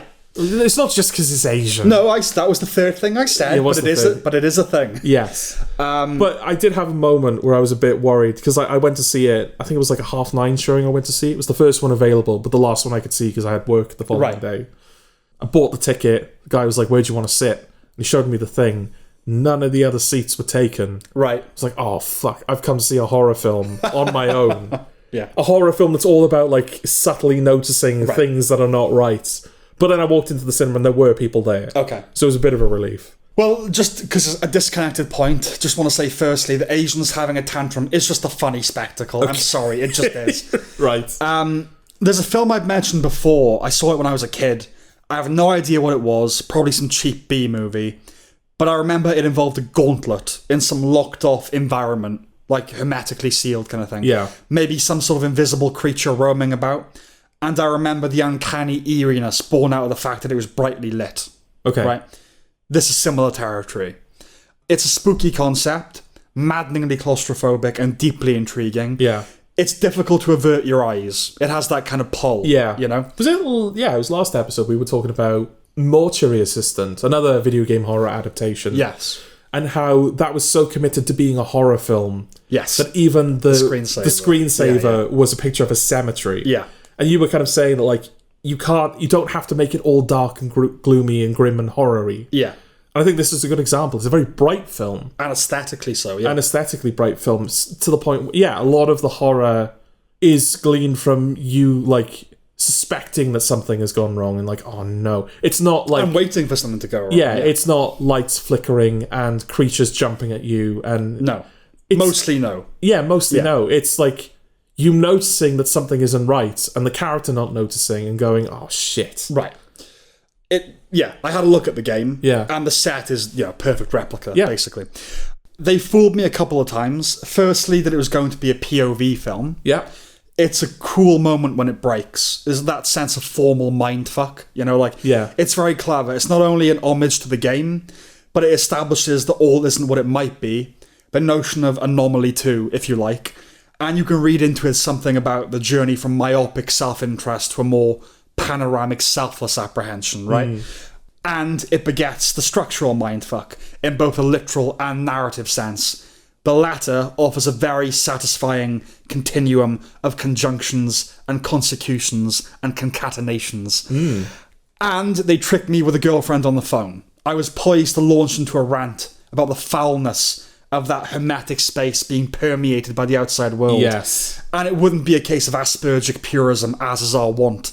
It's like the law, as in LAW, of that universe. We do leave later, which is a smidge regrettable, but there was simply no other way of getting at what they needed to, It's a premise that suggests adherence to a very rigid way of filming. They don't really. Yeah. It's not constant repetition, despite the system. There's a mathematical component built into the idea. So I know I'd be tempted to apply that kind of thinking to the filmmaking, if I could manage that, right? Yeah, I kind of like, it's more on the posters than in the actual film, but there's sort of a Mobius strip. Or like an MC Escher kind of, which I know that was an influence. Yeah. But yeah, executed perfectly, it's the sort of thing on which the label genius would be stamped, right? You know where the cuts are, always kind of the same place. But so what? Some of the anomalies would genuinely lure you in. It's not long enough for you to settle in or wrap your head around the mechanisms. Yeah. Do you know what I mean? Even the most emotionally disaffected, coldly logical individual would respond to the girl that's also lost. Yeah. Oh, another person. You're not there long enough to kind of think above that. Yeah. And it's very easy to believe that someone would run up those stairs, even after longer exposure to that recursive purgatorio. Absolutely, yeah. I think I can honestly say by that point I would not, right? Which leads me into, I know it's horror and people often behave in frustrating ways, don't go out there alone kind of thing. But when the door creaks open, just fucking go back, man. Yeah. Forget the creepiness of it. It's obviously an anomaly. Get your arse in gear. Leave. But I mean, that character has also been tricked, hasn't he? Because there's a moment where he reaches like level 5. Because the idea is that you've got to reach exit 8. Yes. But you're in a looping corridor. But the only way that you can ascend through the levels is, if you encounter an anomaly, you have to retreat. Yes. And go back the way you came. And then it'll allow you to pass through to the next level.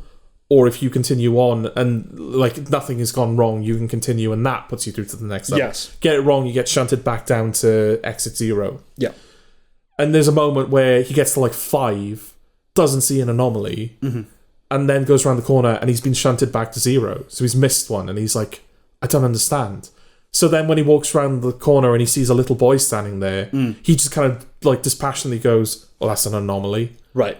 And it isn't. Yes. So again, at that point, you would be like, I don't really know what counts anymore. Listen, when I say in a good way that works to that C triplicate, the concatenations and the the characters bump into each other in one way or another, and then it'll shift to their narrative in a very, like mathematically satisfying way. Do you know what I mean? I think it all comes back and loops together, and I think we probably should have started with a spoiler review because the experience of this film is like. You really should go in as knowing as little as possible. I think we haven't given anything away really yet. No, but I'm about to. So spoilers. Spoilers now, When the perspective shifted from what we assume is our sole protagonist to the guy, my jaw dropped. That was like the film really pulled me in at that point. I don't know if my jaw dropped, but I remember thinking like, ooh. That's really cool. Okay. Yeah. Yeah. Because that guy has been a monster for the whole film, and now we're seeing him as a person. Yeah, the first thing that did that was when the POV goes away. And I think, does the title come up at that point as well? Well, the sign that's in the corridor that's looping keeps saying exit 8. Right. So the title is baked into the scenery. That was like, oh, good, okay, they're playing with me. Yeah. And then, you switch to that guy and then the kid and it's a whole thing. Yeah. But same deal when the lights start flickering. I'd have fucked off pronto. Never mind sticking around to see the hairless mouth rodents. I will say though, the anomalies are pretty lenient. You can spend ages interacting with one. So long as you go in the right direction, it'll allow you to pass. Oh yeah. No, absolutely. Because he keeps talking to that woman until she eventually starts repeating herself and it becomes more demonic in nature. Yeah. And he retreats and he's fine. Yeah. So it's like, so you can actually like properly interrogate them. It's not just like, you didn't respond fast enough. But again, it's clever. You're not there long enough to get it. Yeah. And I know they wanted to start subtle and build, which is cinematically appropriate. Yeah. Less so alludedly as a puzzle. The anomaly should actually get quieter, right? Yes. More insidious. That one that he misses early on where the lights are not straight, they're kind of distorted, but he doesn't look up so he doesn't see it. But you as the audience see it. Yes. It's like, that's really cool. Yes. That's kind of what I wanted. But that should be a challenge from the filmmaker. You've got to ramp up the stakes and the pace as you grow progressively understated. Yes. Right? The maths of that is appealing to the inverse proportion of it. Yeah. Makes me think of Nolan, like his older films. Yeah. Or to say that whatever angry god devised this metrophysical quagmire, he or she might have considered making some of the anomalies less massive wave. I will say as well, I don't know if it's enough to knock a star off. It's not that thing. The CG rats took me out of it. Yeah. Up until that point, everything was practical. It was a perfect construction for me. Yes. Because it's just like, all of the anomalies are feasible. The guy that keeps passing him, all of a sudden stopping and smiling at him, fucking freaky. Creepy, yeah. CG rats that have like ears stapled to them and everything. It's too much. Too much. That's the thing, yeah. And it's the only time that happens. Yeah. I think the big wave, I'm assuming a lot of it wasn't practical, at least when it's approaching them. Yeah. No, but that was going to say, but the wave, that stuff has to happen for the sake of character, right? They put that first, which might have been the wise choice. I said it's less gratifying ludily, and you might say, well, it's a film, why even think in those terms? But this is one of the rare, very rare video game adaptations that feels like a game and a film. Yes. Right? That's an achievement. In expanding the premise of the game, which really is just a premise, with some very mild food for thought by way of the posters, it inevitably becomes a morality play. Yeah. These things always do. Maybe they have to. You have to put a character into the system, right? Anyway, I'm sure you got us 10,000 steps in. This is a good thing. Destined to be a cult hit, I would say. Yeah. I liked it. I liked it a lot. Yeah, I did as well. And it's the type of thing that it's not going to be everyone's cup of tea. No. I will go back. I'll go back. I know that my parents won't get anything out of this. Yeah, no. This is even without the language barrier. Yeah, this is an us kind of film, isn't it? Yeah. I do want more like people to see it. Yeah, I can't get the feeling back from when I first watched it, right? But just that sense of I can't look away. It has really that pull. Yeah. It's so intriguing. Like, what the fuck is going on? Well, it's the genius of the game as well, is that it's you have to keep looking at it. Yeah. Even when you want to look away, the only way that you can succeed... Kind of like Mortuary Assistant, right? The game, I mean. You have to keep looking at the... But that's something that they failed to translate into the film, and this does it so brilliantly. It does. It's like, you have to keep watching it, otherwise you fail, you know? It's a great case study as well in adaptation, just what you start with, which is a physics test, really, right? Of just like repeating the loop again. The if you're good at it, lost 10 minutes. Yeah. Into a film with characters without ever leaving that place. I was thinking of Iron Lung after I'd sort of watched it and was sort of formulating my thoughts in my head. Because Iron Lung is the type of thing that you look at and you go, well, you can't turn that into a film. Right. What can you do with that? I would say Exit 8 was kind of that as well. It's like, well, how do you turn that into a film? Definitely a challenge. Yeah. Yeah. And putting the both of them side by side, it's a great example. Like, right, Iron Lung... it had its moments where it tried to expand its world, like the radiation camera on the people above the surface. But broadly, it didn't have enough to kind of justify its own existence. No.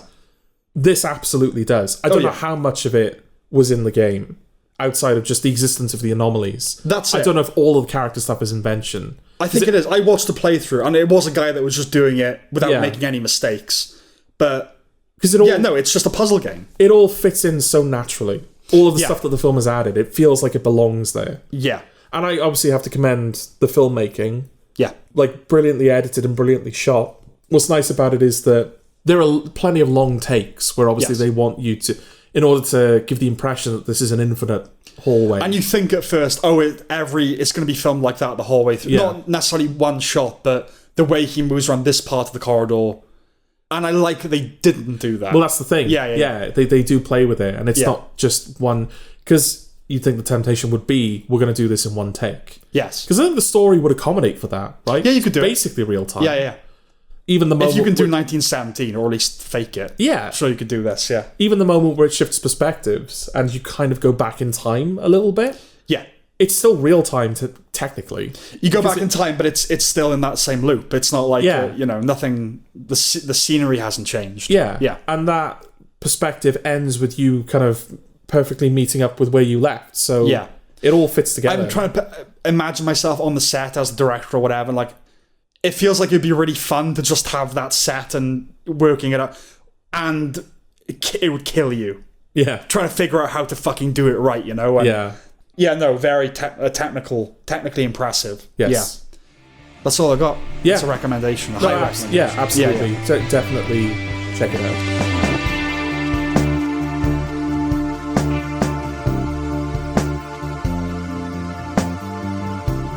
Okay, and The Pitt Season 2.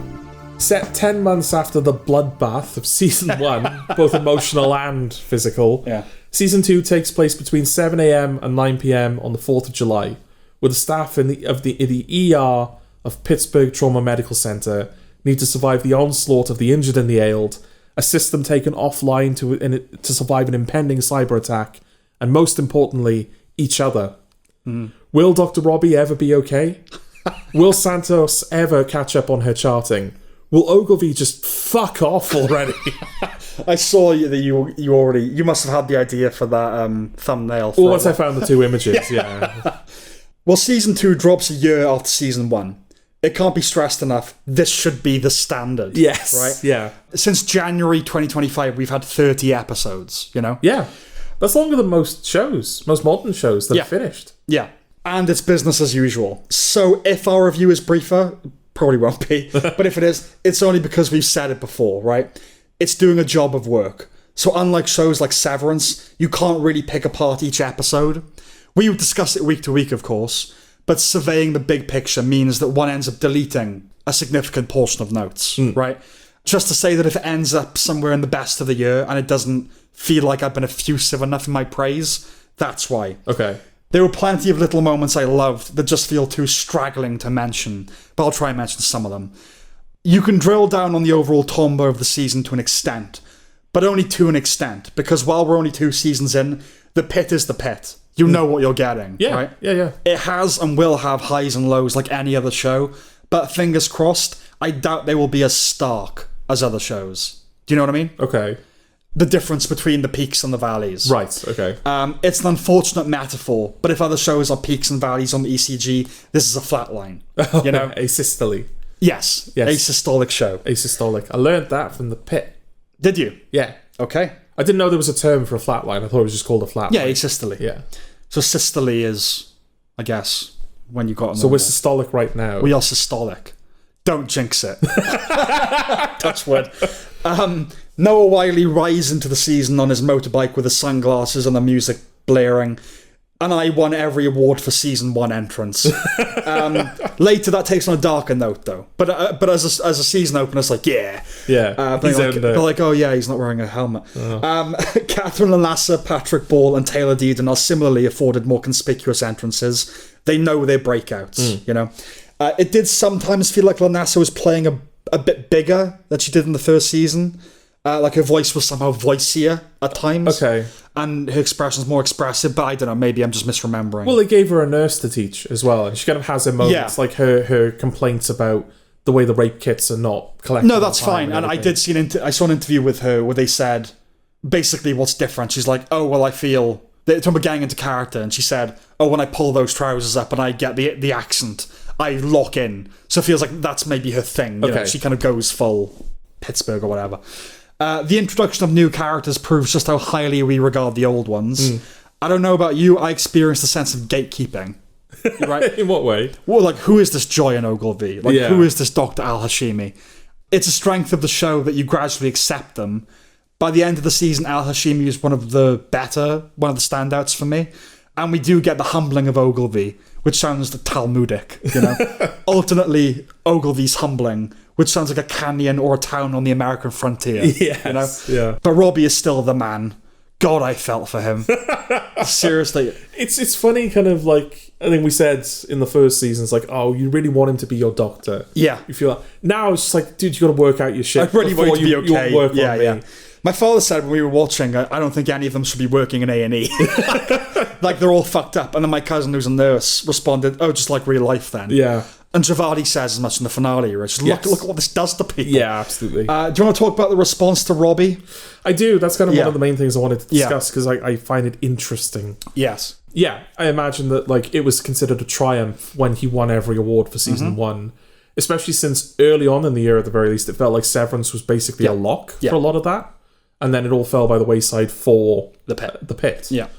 Now it feels like a lot of people have turned on the character of Robbie and sort of resent his prominence in the show. A lot of people saying like, oh, this has just basically become the Michael Rabinovich show, and that a lot of the cast are being sidelined. He's the main character. Also, a lot of people are just like, he's being so mean and horrible to the female nurses and that's doctors. so ridiculous. Like, Langdon is the most ostracized one this season. Yes. You know. Yeah. Look, I've had a panic attack, and it's horrible, Yeah. right? But Robbie having no patience with Mohan when she has one, I was kind of with him. If you're an ER doctor, you need to just have your shit together more than that. I will say as well, me and my mother quickly rewatched, because what was interesting about The Pitt for us as UK viewers is that we weren't able to watch it legally when it first came out. Now HBO Max is over here, so now you can watch it legally. So me and Mum kind of binged the first season with subtitles, because she really struggled to understand Dana for some reason. Well, maybe that's the strength of that accent. Thinking about it, actually, I kind of get it. But yeah, we rewatched season 1 in preparation for watching season 2. And like her opening scene, Mohan's first scene, Robbie's complaining about how slow she's going. Isn't she called Slow Hand? Slow Hand. Yeah, it's the first scene that's established. Not Slow Hand. Slow Hand. Slow Hand. So on the one hand, I was like, yeah, it does feel like it's a reaction that you initially kind of go, oh, to, when this doctor might have just had a heart attack. Turns out that she hasn't. Yeah. And Robbie's immediate reaction is, fuck, you're fucking wasting my time. It's obviously, it's not professional, right, for him to be that way. Yeah, but he's not a professional man. Not a lot of the He's season. not very good at like keeping that. But I totally get the frustration as well. It's like, really? Yeah. You're having a panic attack at work? Like, yeah. In this environment. In this environment. That you should be attuned to by now. Yes. Yeah. No, it's Robbie's show. And not just because Noah Wiley is one of the creators and a writer, and he was the main character in season 1. It's not like he was a bit player. Yeah. He's the guy on the poster. You know, it's his head. It's only him. It's only him. Yeah. Maybe it's an instance of this. I've heard it said in the UK before, where there's a new person on the scene that everyone loves, like not so much anymore, but tabloids and all that. Then they get a bit too familiar, and we hate them. Okay. But if they stay the course, they become a national treasure, right? Okay. Maybe season 3, people are going to go back and go, oh, no, he's great. Yeah. I don't know. Maybe it's like because the Pitt won fucking everything and everyone's recommending it, and it's like, oh, enough of Robbie and his shit. Okay. I don't know. But I do get some idiots who go like, oh, he's so horrible to women. And yeah, I don't agree with that so much, because he's, like you said, he's horrible to Langdon as well. He's horrible to a lot of people, because he's not able to keep his emotions in check on account of the fact that he's suicidal. And that's I just want to think as well, like, talk about wokeness and snowflakes. He's not horrible to everyone. He's impatient. Yes. He's just an impatient, like a boss that's like, okay, come on, get it together. Yeah. Not ideal, but like just a stressed out boss. He's not horrible to people. That is a bit like... He's not professional with people. In moments where sometimes it probably would have called for professionalism. Yeah. Like saying to Mohan that the diabetic guy should have found a higher place to jump from. Right. Like, I mean, a part of that is that Robbie's talking about himself. Or there's like he's thinking about himself when he's saying that. Well, I think it's showing his intuition that it was a suicide attempt. Yes. And I think, I don't know, if your colleagues, doctors should maybe... I don't want to be like the Robbie fanboy defender. No, of course as much not. as I love him. Yeah. But like, you should be able to blow off a little steam. Like, doctors have a thing where... Have you heard of DFK, DFC? Say it anyway. They write in a chart. It means don't fucking know, don't fucking care. Okay. That's a British thing anyway. I don't know if that's the thing in America. But like... And I respect the fact the show is... It's lionizing medical professionals. Like, oh, we need to respect them and blah, blah, blah. Yeah. And of course we do. But also, like...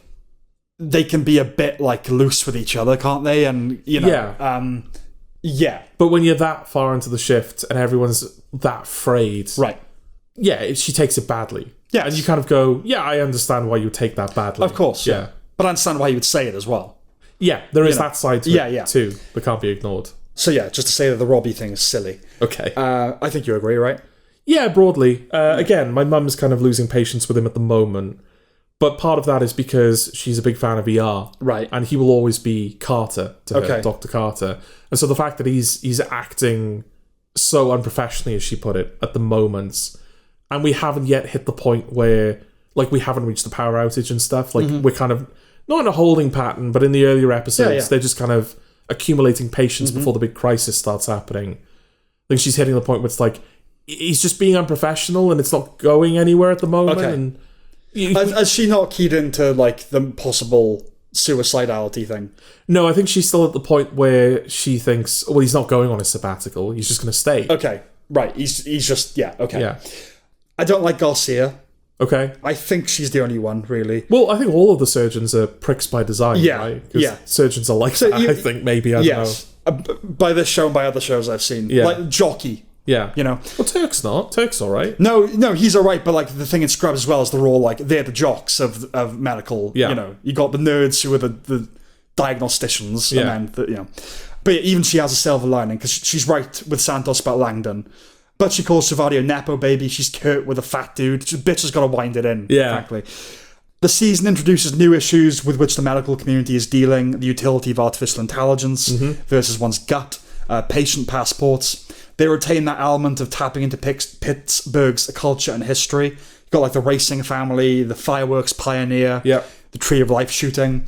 Speaking of which, they still make you want to fucking sob. The Tree of Life survivor, I think, offered the first strong tug on the heartstrings this year. Then the guy that asked, is this how it works? You think things are important, that everything's so important. And then you enter Pure and you see, and Robbie's like, yeah, that's how it works. The ex-wife, this was a big one for me. The ex-wife that realised her husband's behaviour had been the result of a tumour. Yes. And she asks, could that have been the reason, like, because he got weird toward the end of our marriage, he was getting violent with people, and they go, yeah, and then she just goes, oh. Yeah. And there's just so much in, like, that one syllable, do you know what I mean? Like, oh, my life completely changed, you know what I mean? It reminded me of Kagan in Banshees of Inisherin, where he's like, there goes that dream. And it's like, it belies this ocean of just crushed souls. Yes. You know? Yeah. Anyway, then Louis, of course. I like that his death, while a fulcrum and no doubt weepy, especially when you find out about his history, was the moment of ultra drama. Like, in that case, the characters maintain a nice balance of attachment and professionalism. Robbie can't have a breakdown over every death, you know? The doctor's got to keep doctoring. And it was edifying to see the post-mortem ablutions. Another new slice of the job, where they're cleaning the... Yeah, definitely. And it was a very nice little mini arc for Emma, the new nurse. Yeah. When Dana explains to her, like, you've got to keep her hand above the sheet so that loved ones can hold his hand. And then when she hears his story, she, never having met this guy when he was alive... Holds his hand. Yeah, she... Yeah, we got a bit more of the nurses this season, didn't we? They honed in a little bit That was nice as well, because I do remember that being something that was brought up in the first season. It's like, there's a lot of doctors here. Right. I'm not really seeing the nurses. It's understandable as well, right? Because while it's important what nurses do, and all the doctor shows, they're like, oh, trust them, they run the war.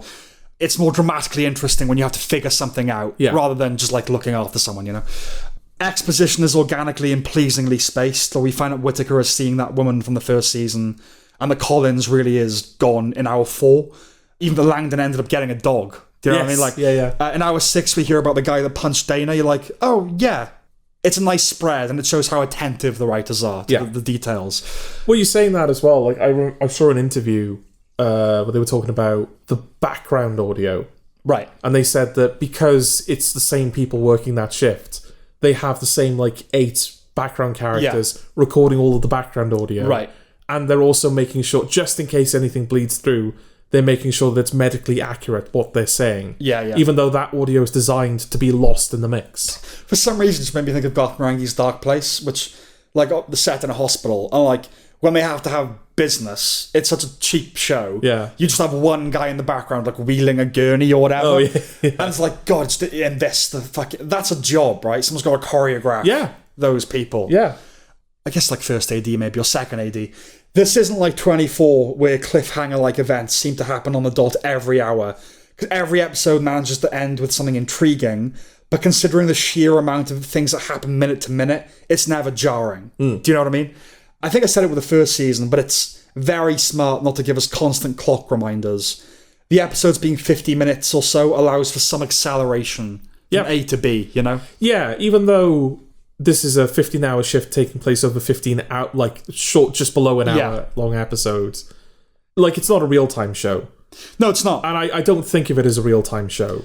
No, But it's one not that quite. it does still stand up to scrutiny. It does. It's not inviting you to remember all the time, and that's like Robbie can be a couple of rooms over, and in the next scene because what was that, like a minute or 30 seconds, so Yeah. they can trim just enough to like keep it fast, you know. Yeah.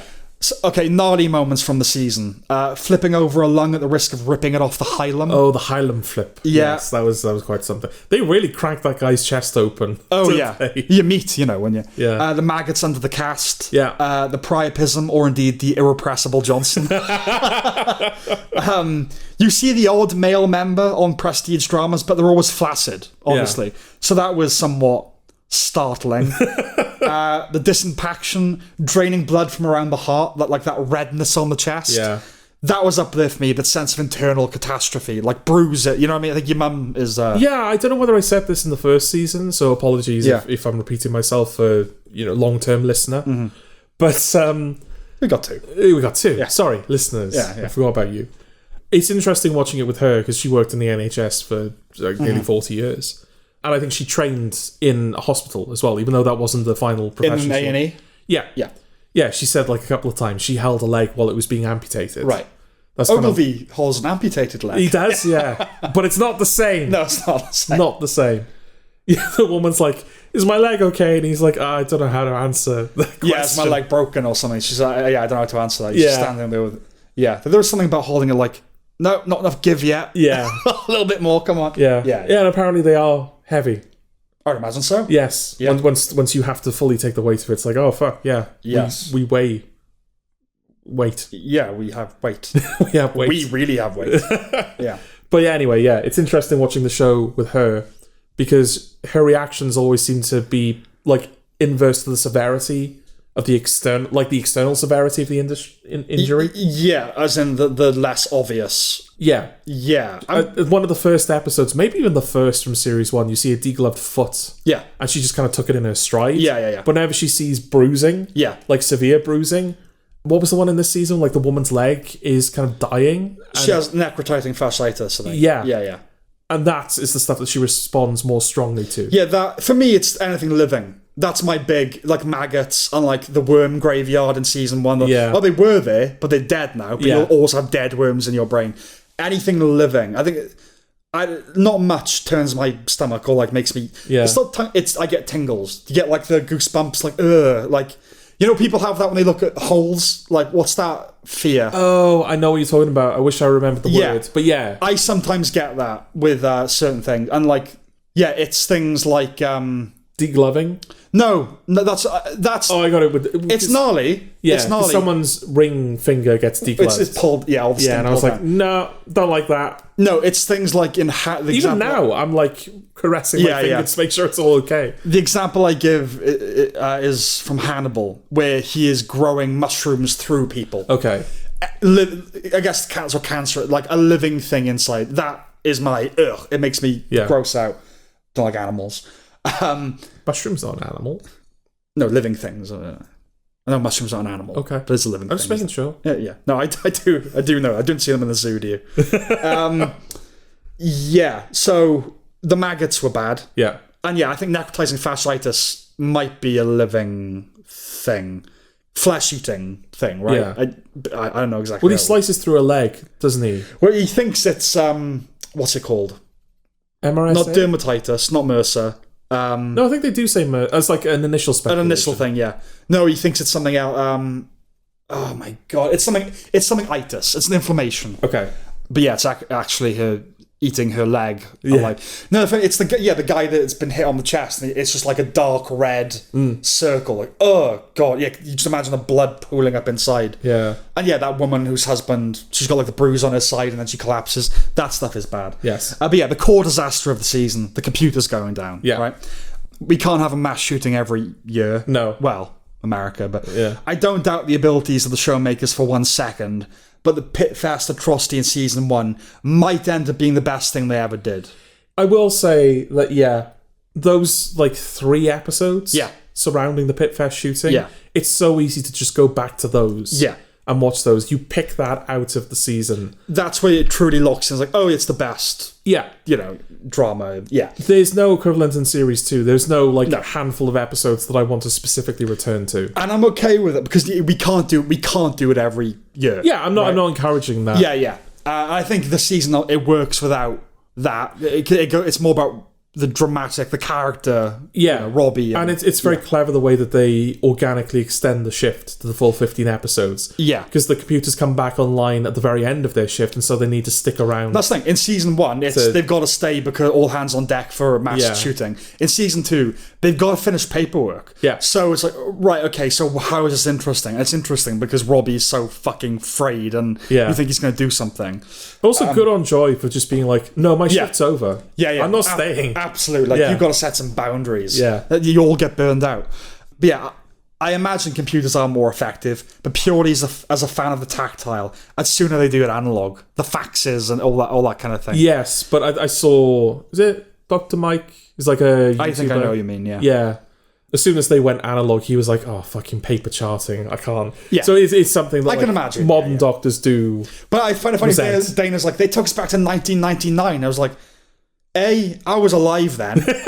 And, how dare you, Dana? Yeah. And B, it's like, usually, they taken us back to the 1800s, but no, it was like 1999, It's like, things were all right then, weren't they? Yeah. But that was another fascinating component, seeing how they used to do things, And there were just enough 4th of July injuries. Yeah, I thought there'd be more. I thought so as well. But in retrospect, I'm glad it wasn't just constant firework injuries. Yeah. And sunburns. They built up Mel's deposition for half the season or so. It's a shame we never got to see it. I was prepared for that possibility, but it would have been an interesting excursion. I guess the show's nailing its colours to the mast, right? We don't leave the ER except for the bookends. And when we do. But yeah, I did feel like a parent when McKay and Ogilvy went to treat the addict in the park. Like, if we can go to the park, we can go to the deposition, And wasn't it weird to see the quiet ward? It's like, yeah, it's not all like that. Yeah, there's an actual hospital above them. Where people recuperate and just lie down for a bit. Yeah. Beneath the technical competence, the strength of the writing and the talents of the cast, it's the sense of decency and compassion that acts as the show's fuel, right? It comes from a really good place.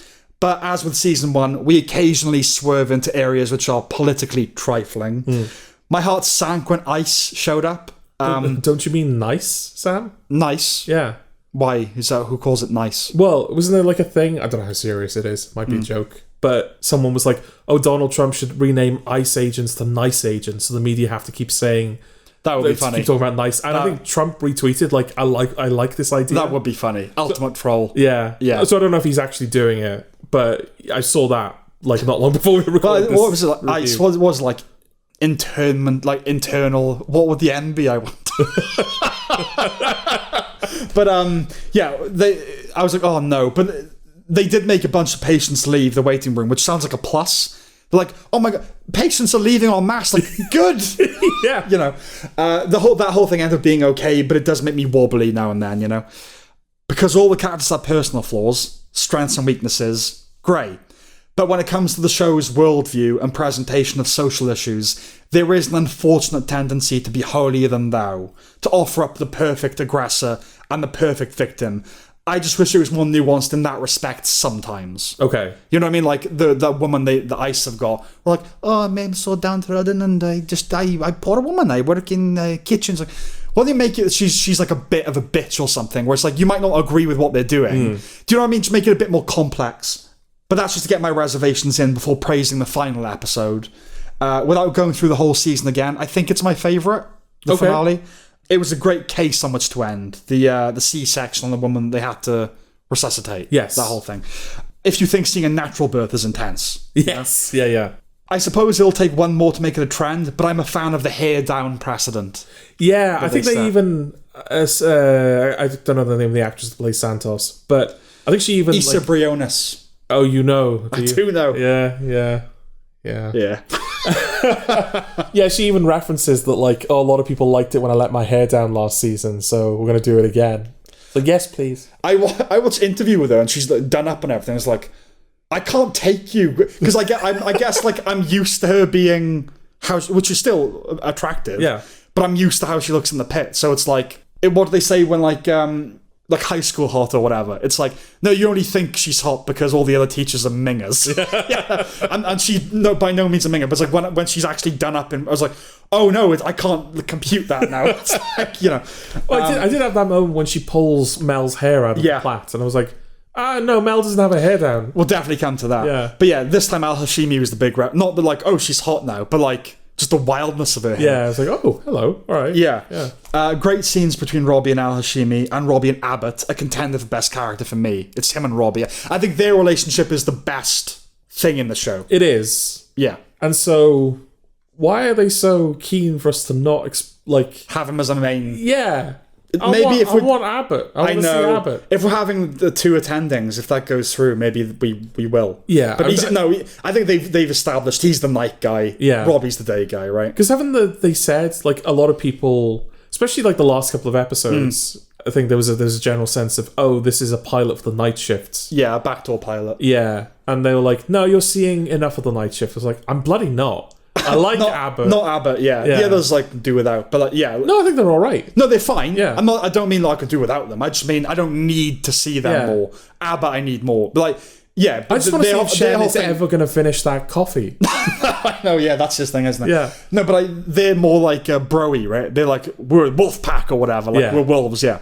And they kept going on about how mental the night shift is. I'm like, are you not going to show that? I was thinking, because, is season 3 going to be that, But no, they've confirmed no. Yeah. But then I was thinking, oh no, it's going to be a spin-off. Which, if it's good, it's good. But like, I don't need the Pitt verse, Especially since it would be the same set. It'd be the same thing. If they do the 15-episode thing, we'd still see the day shift. It would just be a way of kind of having it on all the year, basically. And I wouldn't rule it out as things go forward. It is still a show that, like, I still miss it when it's gone. Absolutely. And I still look forward to it. I need to miss it. Yeah. Yeah. It needs to be gone for a while. Yeah. So, I don't want to, don't overexpose it. But he directed this season as well. Had to see.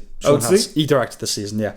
Also, Duke is cool. Yeah. I know speed is the modus operandi, but I like it when things slow down a bit, when they laser in on Robbie's need for help, His tear-jerking admission about what he wanted out of life breaks your fucking heart. And that ending with a baby is bloody... and lovely. And it's that nursery is where his mentor died, right? Yes. They kind of keep returning to that. Yeah. Did you see the little halo around Robbie? I didn't. Yeah, when he's holding the baby. Yeah, it makes sense. There's like a sun behind him and it's forming a halo around him. All right. And I'm like, I fucking saw that. Wiley was consistently excellent, but I was waiting for his Emmy episode and we got it. Yeah. Which was the finale.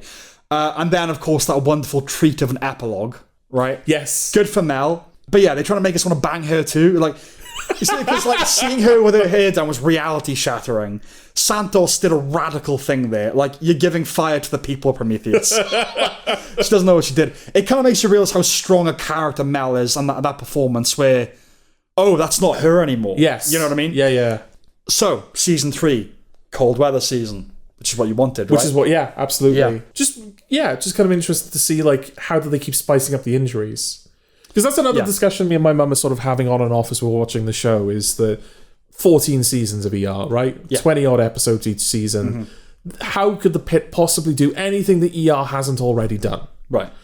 And there are some sort of modern things that works to the Pitt's advantage that ER couldn't have explored because of the time in which it came out. Yeah. Like, I imagine if ER was still going, they would do AI and they would do COVID of course. and everything. Yeah.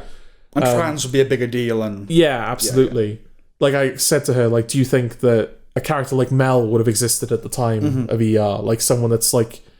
The show hasn't outright called her autistic, but she is. She's neurodivergent. Yeah. I think Taylor Dearden is. Oh, okay. I think she is. I saw an interview where she kind of alluded to it. But they said, like, oh, what about Resonate? She's like, oh, well, I get to play someone who's neurodivergent. And right. So I think it makes sense. Yeah. It makes sense. But it's kind of nice that they haven't labelled her as like, oh, she's the autistic doctor. No. Her sister is the autistic one. Yes, absolutely. But see, it's one of those, like, they do it in a really... that palatable, everyone loves it, family way, where, like, whenever the sister shows up, it's fun because of how she is, but you're not laughing at someone with autism. Yeah. It's like, oh, that's a fun, quirky character, Hi, Mel, It is big, isn't it? Yeah. But she's autistic. Yes. So it's like, But yeah, so I was thinking, like, what's going to be the binding agent of the next season? Because season 1 is, like, the introductory season, but it also becomes the mass shooting season. Yes. Season 2 is the hot season, the firework power is down season. What are we going to do for season 3? And I was like, yeah, cold weather sounds like a good thing to explore. Like snowed in, blizzard. Yeah, that would be cool. Because you can't have a constant influx of patients, right? Yeah. You're kind of stuck with who you've got. And you probably can't... You could discharge patients, but they can't go anywhere. Yeah, so it's definitely something I wanted. Yeah. I thought maybe a night shift. We'll see going forward. But yeah, I guess the Pitt... I haven't seen a lot of ER. You would be more of an expert on this. But what Pitt has over the ER is that it's real. Yeah, I mean... ER is a little bit more melodramatic, right? And not like a soap, but it doesn't feel nearly as real as the Pitt does. Well, yeah, they can leave the hospital and everything in ER, and it does feel like... I haven't seen many episodes of ER yet. We are slowly working our way through it. Okay. But, yeah, there was like a conversation in one of the earlier episodes where... Is it Dr. Green, the bald one? I think so, yeah. Yeah, he's turned down the opportunity to go work in the private sector, and he's having an argument with his wife in their backyard about it. And the reason I think I bring that up is because Mum mentioned a quote from Noah Wiley. I want to make sure I got it the right way round. Okay. Apparently Noah Wiley said that ER was centred on the patients, whereas the Pitt is centred on the staff. Okay. I don't know if I agree with that from what I've seen so far. Yeah, maybe you could just gotta see more. Because it does feel like, they're in ER... Maybe this will change as the years goes on, but they're doing a lot more character stuff with the doctors. Like I said, we can see them away from the patients. Yeah, and it's stuff and like Juliana Margulies, like her suicide attempt, right? Yeah, and she's a drug addict and stuff like that. Maybe. Maybe. I can't. Yeah, I've seen the pilot, maybe a couple more. I suppose what I'm getting at is ER feels like a drama series, and the Pitt, the verisimilitude of it doesn't ring as like a drama series. The ER's lit like a drama series. It's a 90s show, so it's lit like one. The characters have banter, and they talk. It's a show, and the Pitt feels more real than that. Well, part of it as well is with the Pitt, and this is why I'm not sure if I agree with what he was saying. They will often try and have a scene with two characters, but those characters are pulled away to deal with patients, because that's how it would be in an ER. You don't have time to just get Robbie to calm the fuck down for a moment. You have to go deal with, a fall or whatever. Yeah. They can't complete their scenes because as you say, the verisimilitude is so unresolved, strong. And like they said, they can't do full arcs either, right? So it's just bits of drama. Yeah, that's interesting as well, because I think again that might be something Noah Wiley said, is that we can't do a whole romance, for example, but we could do a budding romance. Yeah, kind of what they're doing with Santos and Garcia, where like in between seasons they've started a relationship together that's kind of ending, maybe. Or they're kind of having a bit of a... Well, I think there's not an agreement on what exactly they are. Yeah. And her and Whittaker are like, their friendship is strengthening. Yeah, she doesn't want him to go, but can't tell him that. Yeah, no, absolutely. And that's interesting. And Noah Wiley can have a beard, right? That's the thing. He wants that. Given the production schedules of what must be most of quality television now, it always feels somewhat erroneous when one calls something the best show on TV. It used to be, what night is Friends on? So what we mean now is the best show that hasn't ended. Okay. Right? But with the Pitt, you can say that once more with confidence. It's the best show on TV. It doesn't have to be perfect. I'm wary about placing kind of too much expectation and pressure on it. It can just be a very, very good show. And as long as it can sustain that, it'll be a winner and go down as one of the all-time greats. Yeah. It keeps this up, and it will be one of the best shows ever made. Yeah. I don't want to... I am worried about that. Jinxing it. As its reputation grows. Yeah. Because there are posters for it everywhere at the moment. Yeah. It definitely seems to be the poster child of HBO coming to the UK. Absolutely. Yeah. Like, that's the thing. It's like, you can finally watch the Pitt. Yeah. And understandably. Yeah. But I know what you mean. Like, I was a bit, why aren't we getting it? But also there was that, but I'm in the in crowd. I know that it's like, I know what this thing is. But it'll be like Breaking Bad. It'll be like, it was just this thing that we liked, and by the end of it all, it'll have its own, well, there won't be shops anymore, but... No. But I mean, I'm not even being gatekeepery about it. I want people to watch the Pitt, but I want people to want to watch it, and I'm worried that if it becomes too overexposed and too praised... Right. We're kind of already seeing it. Yeah, with backlash Robbie. Against Robbie, Yeah. It doesn't deserve that. No. But it just has to stay the course. Yeah. That's all I got. It's obviously a recommendation. Another high recommendation. Yeah. That's all. That's what we got. Okay, I'm tired. See you next time. Okay. Bye. Bye-bye.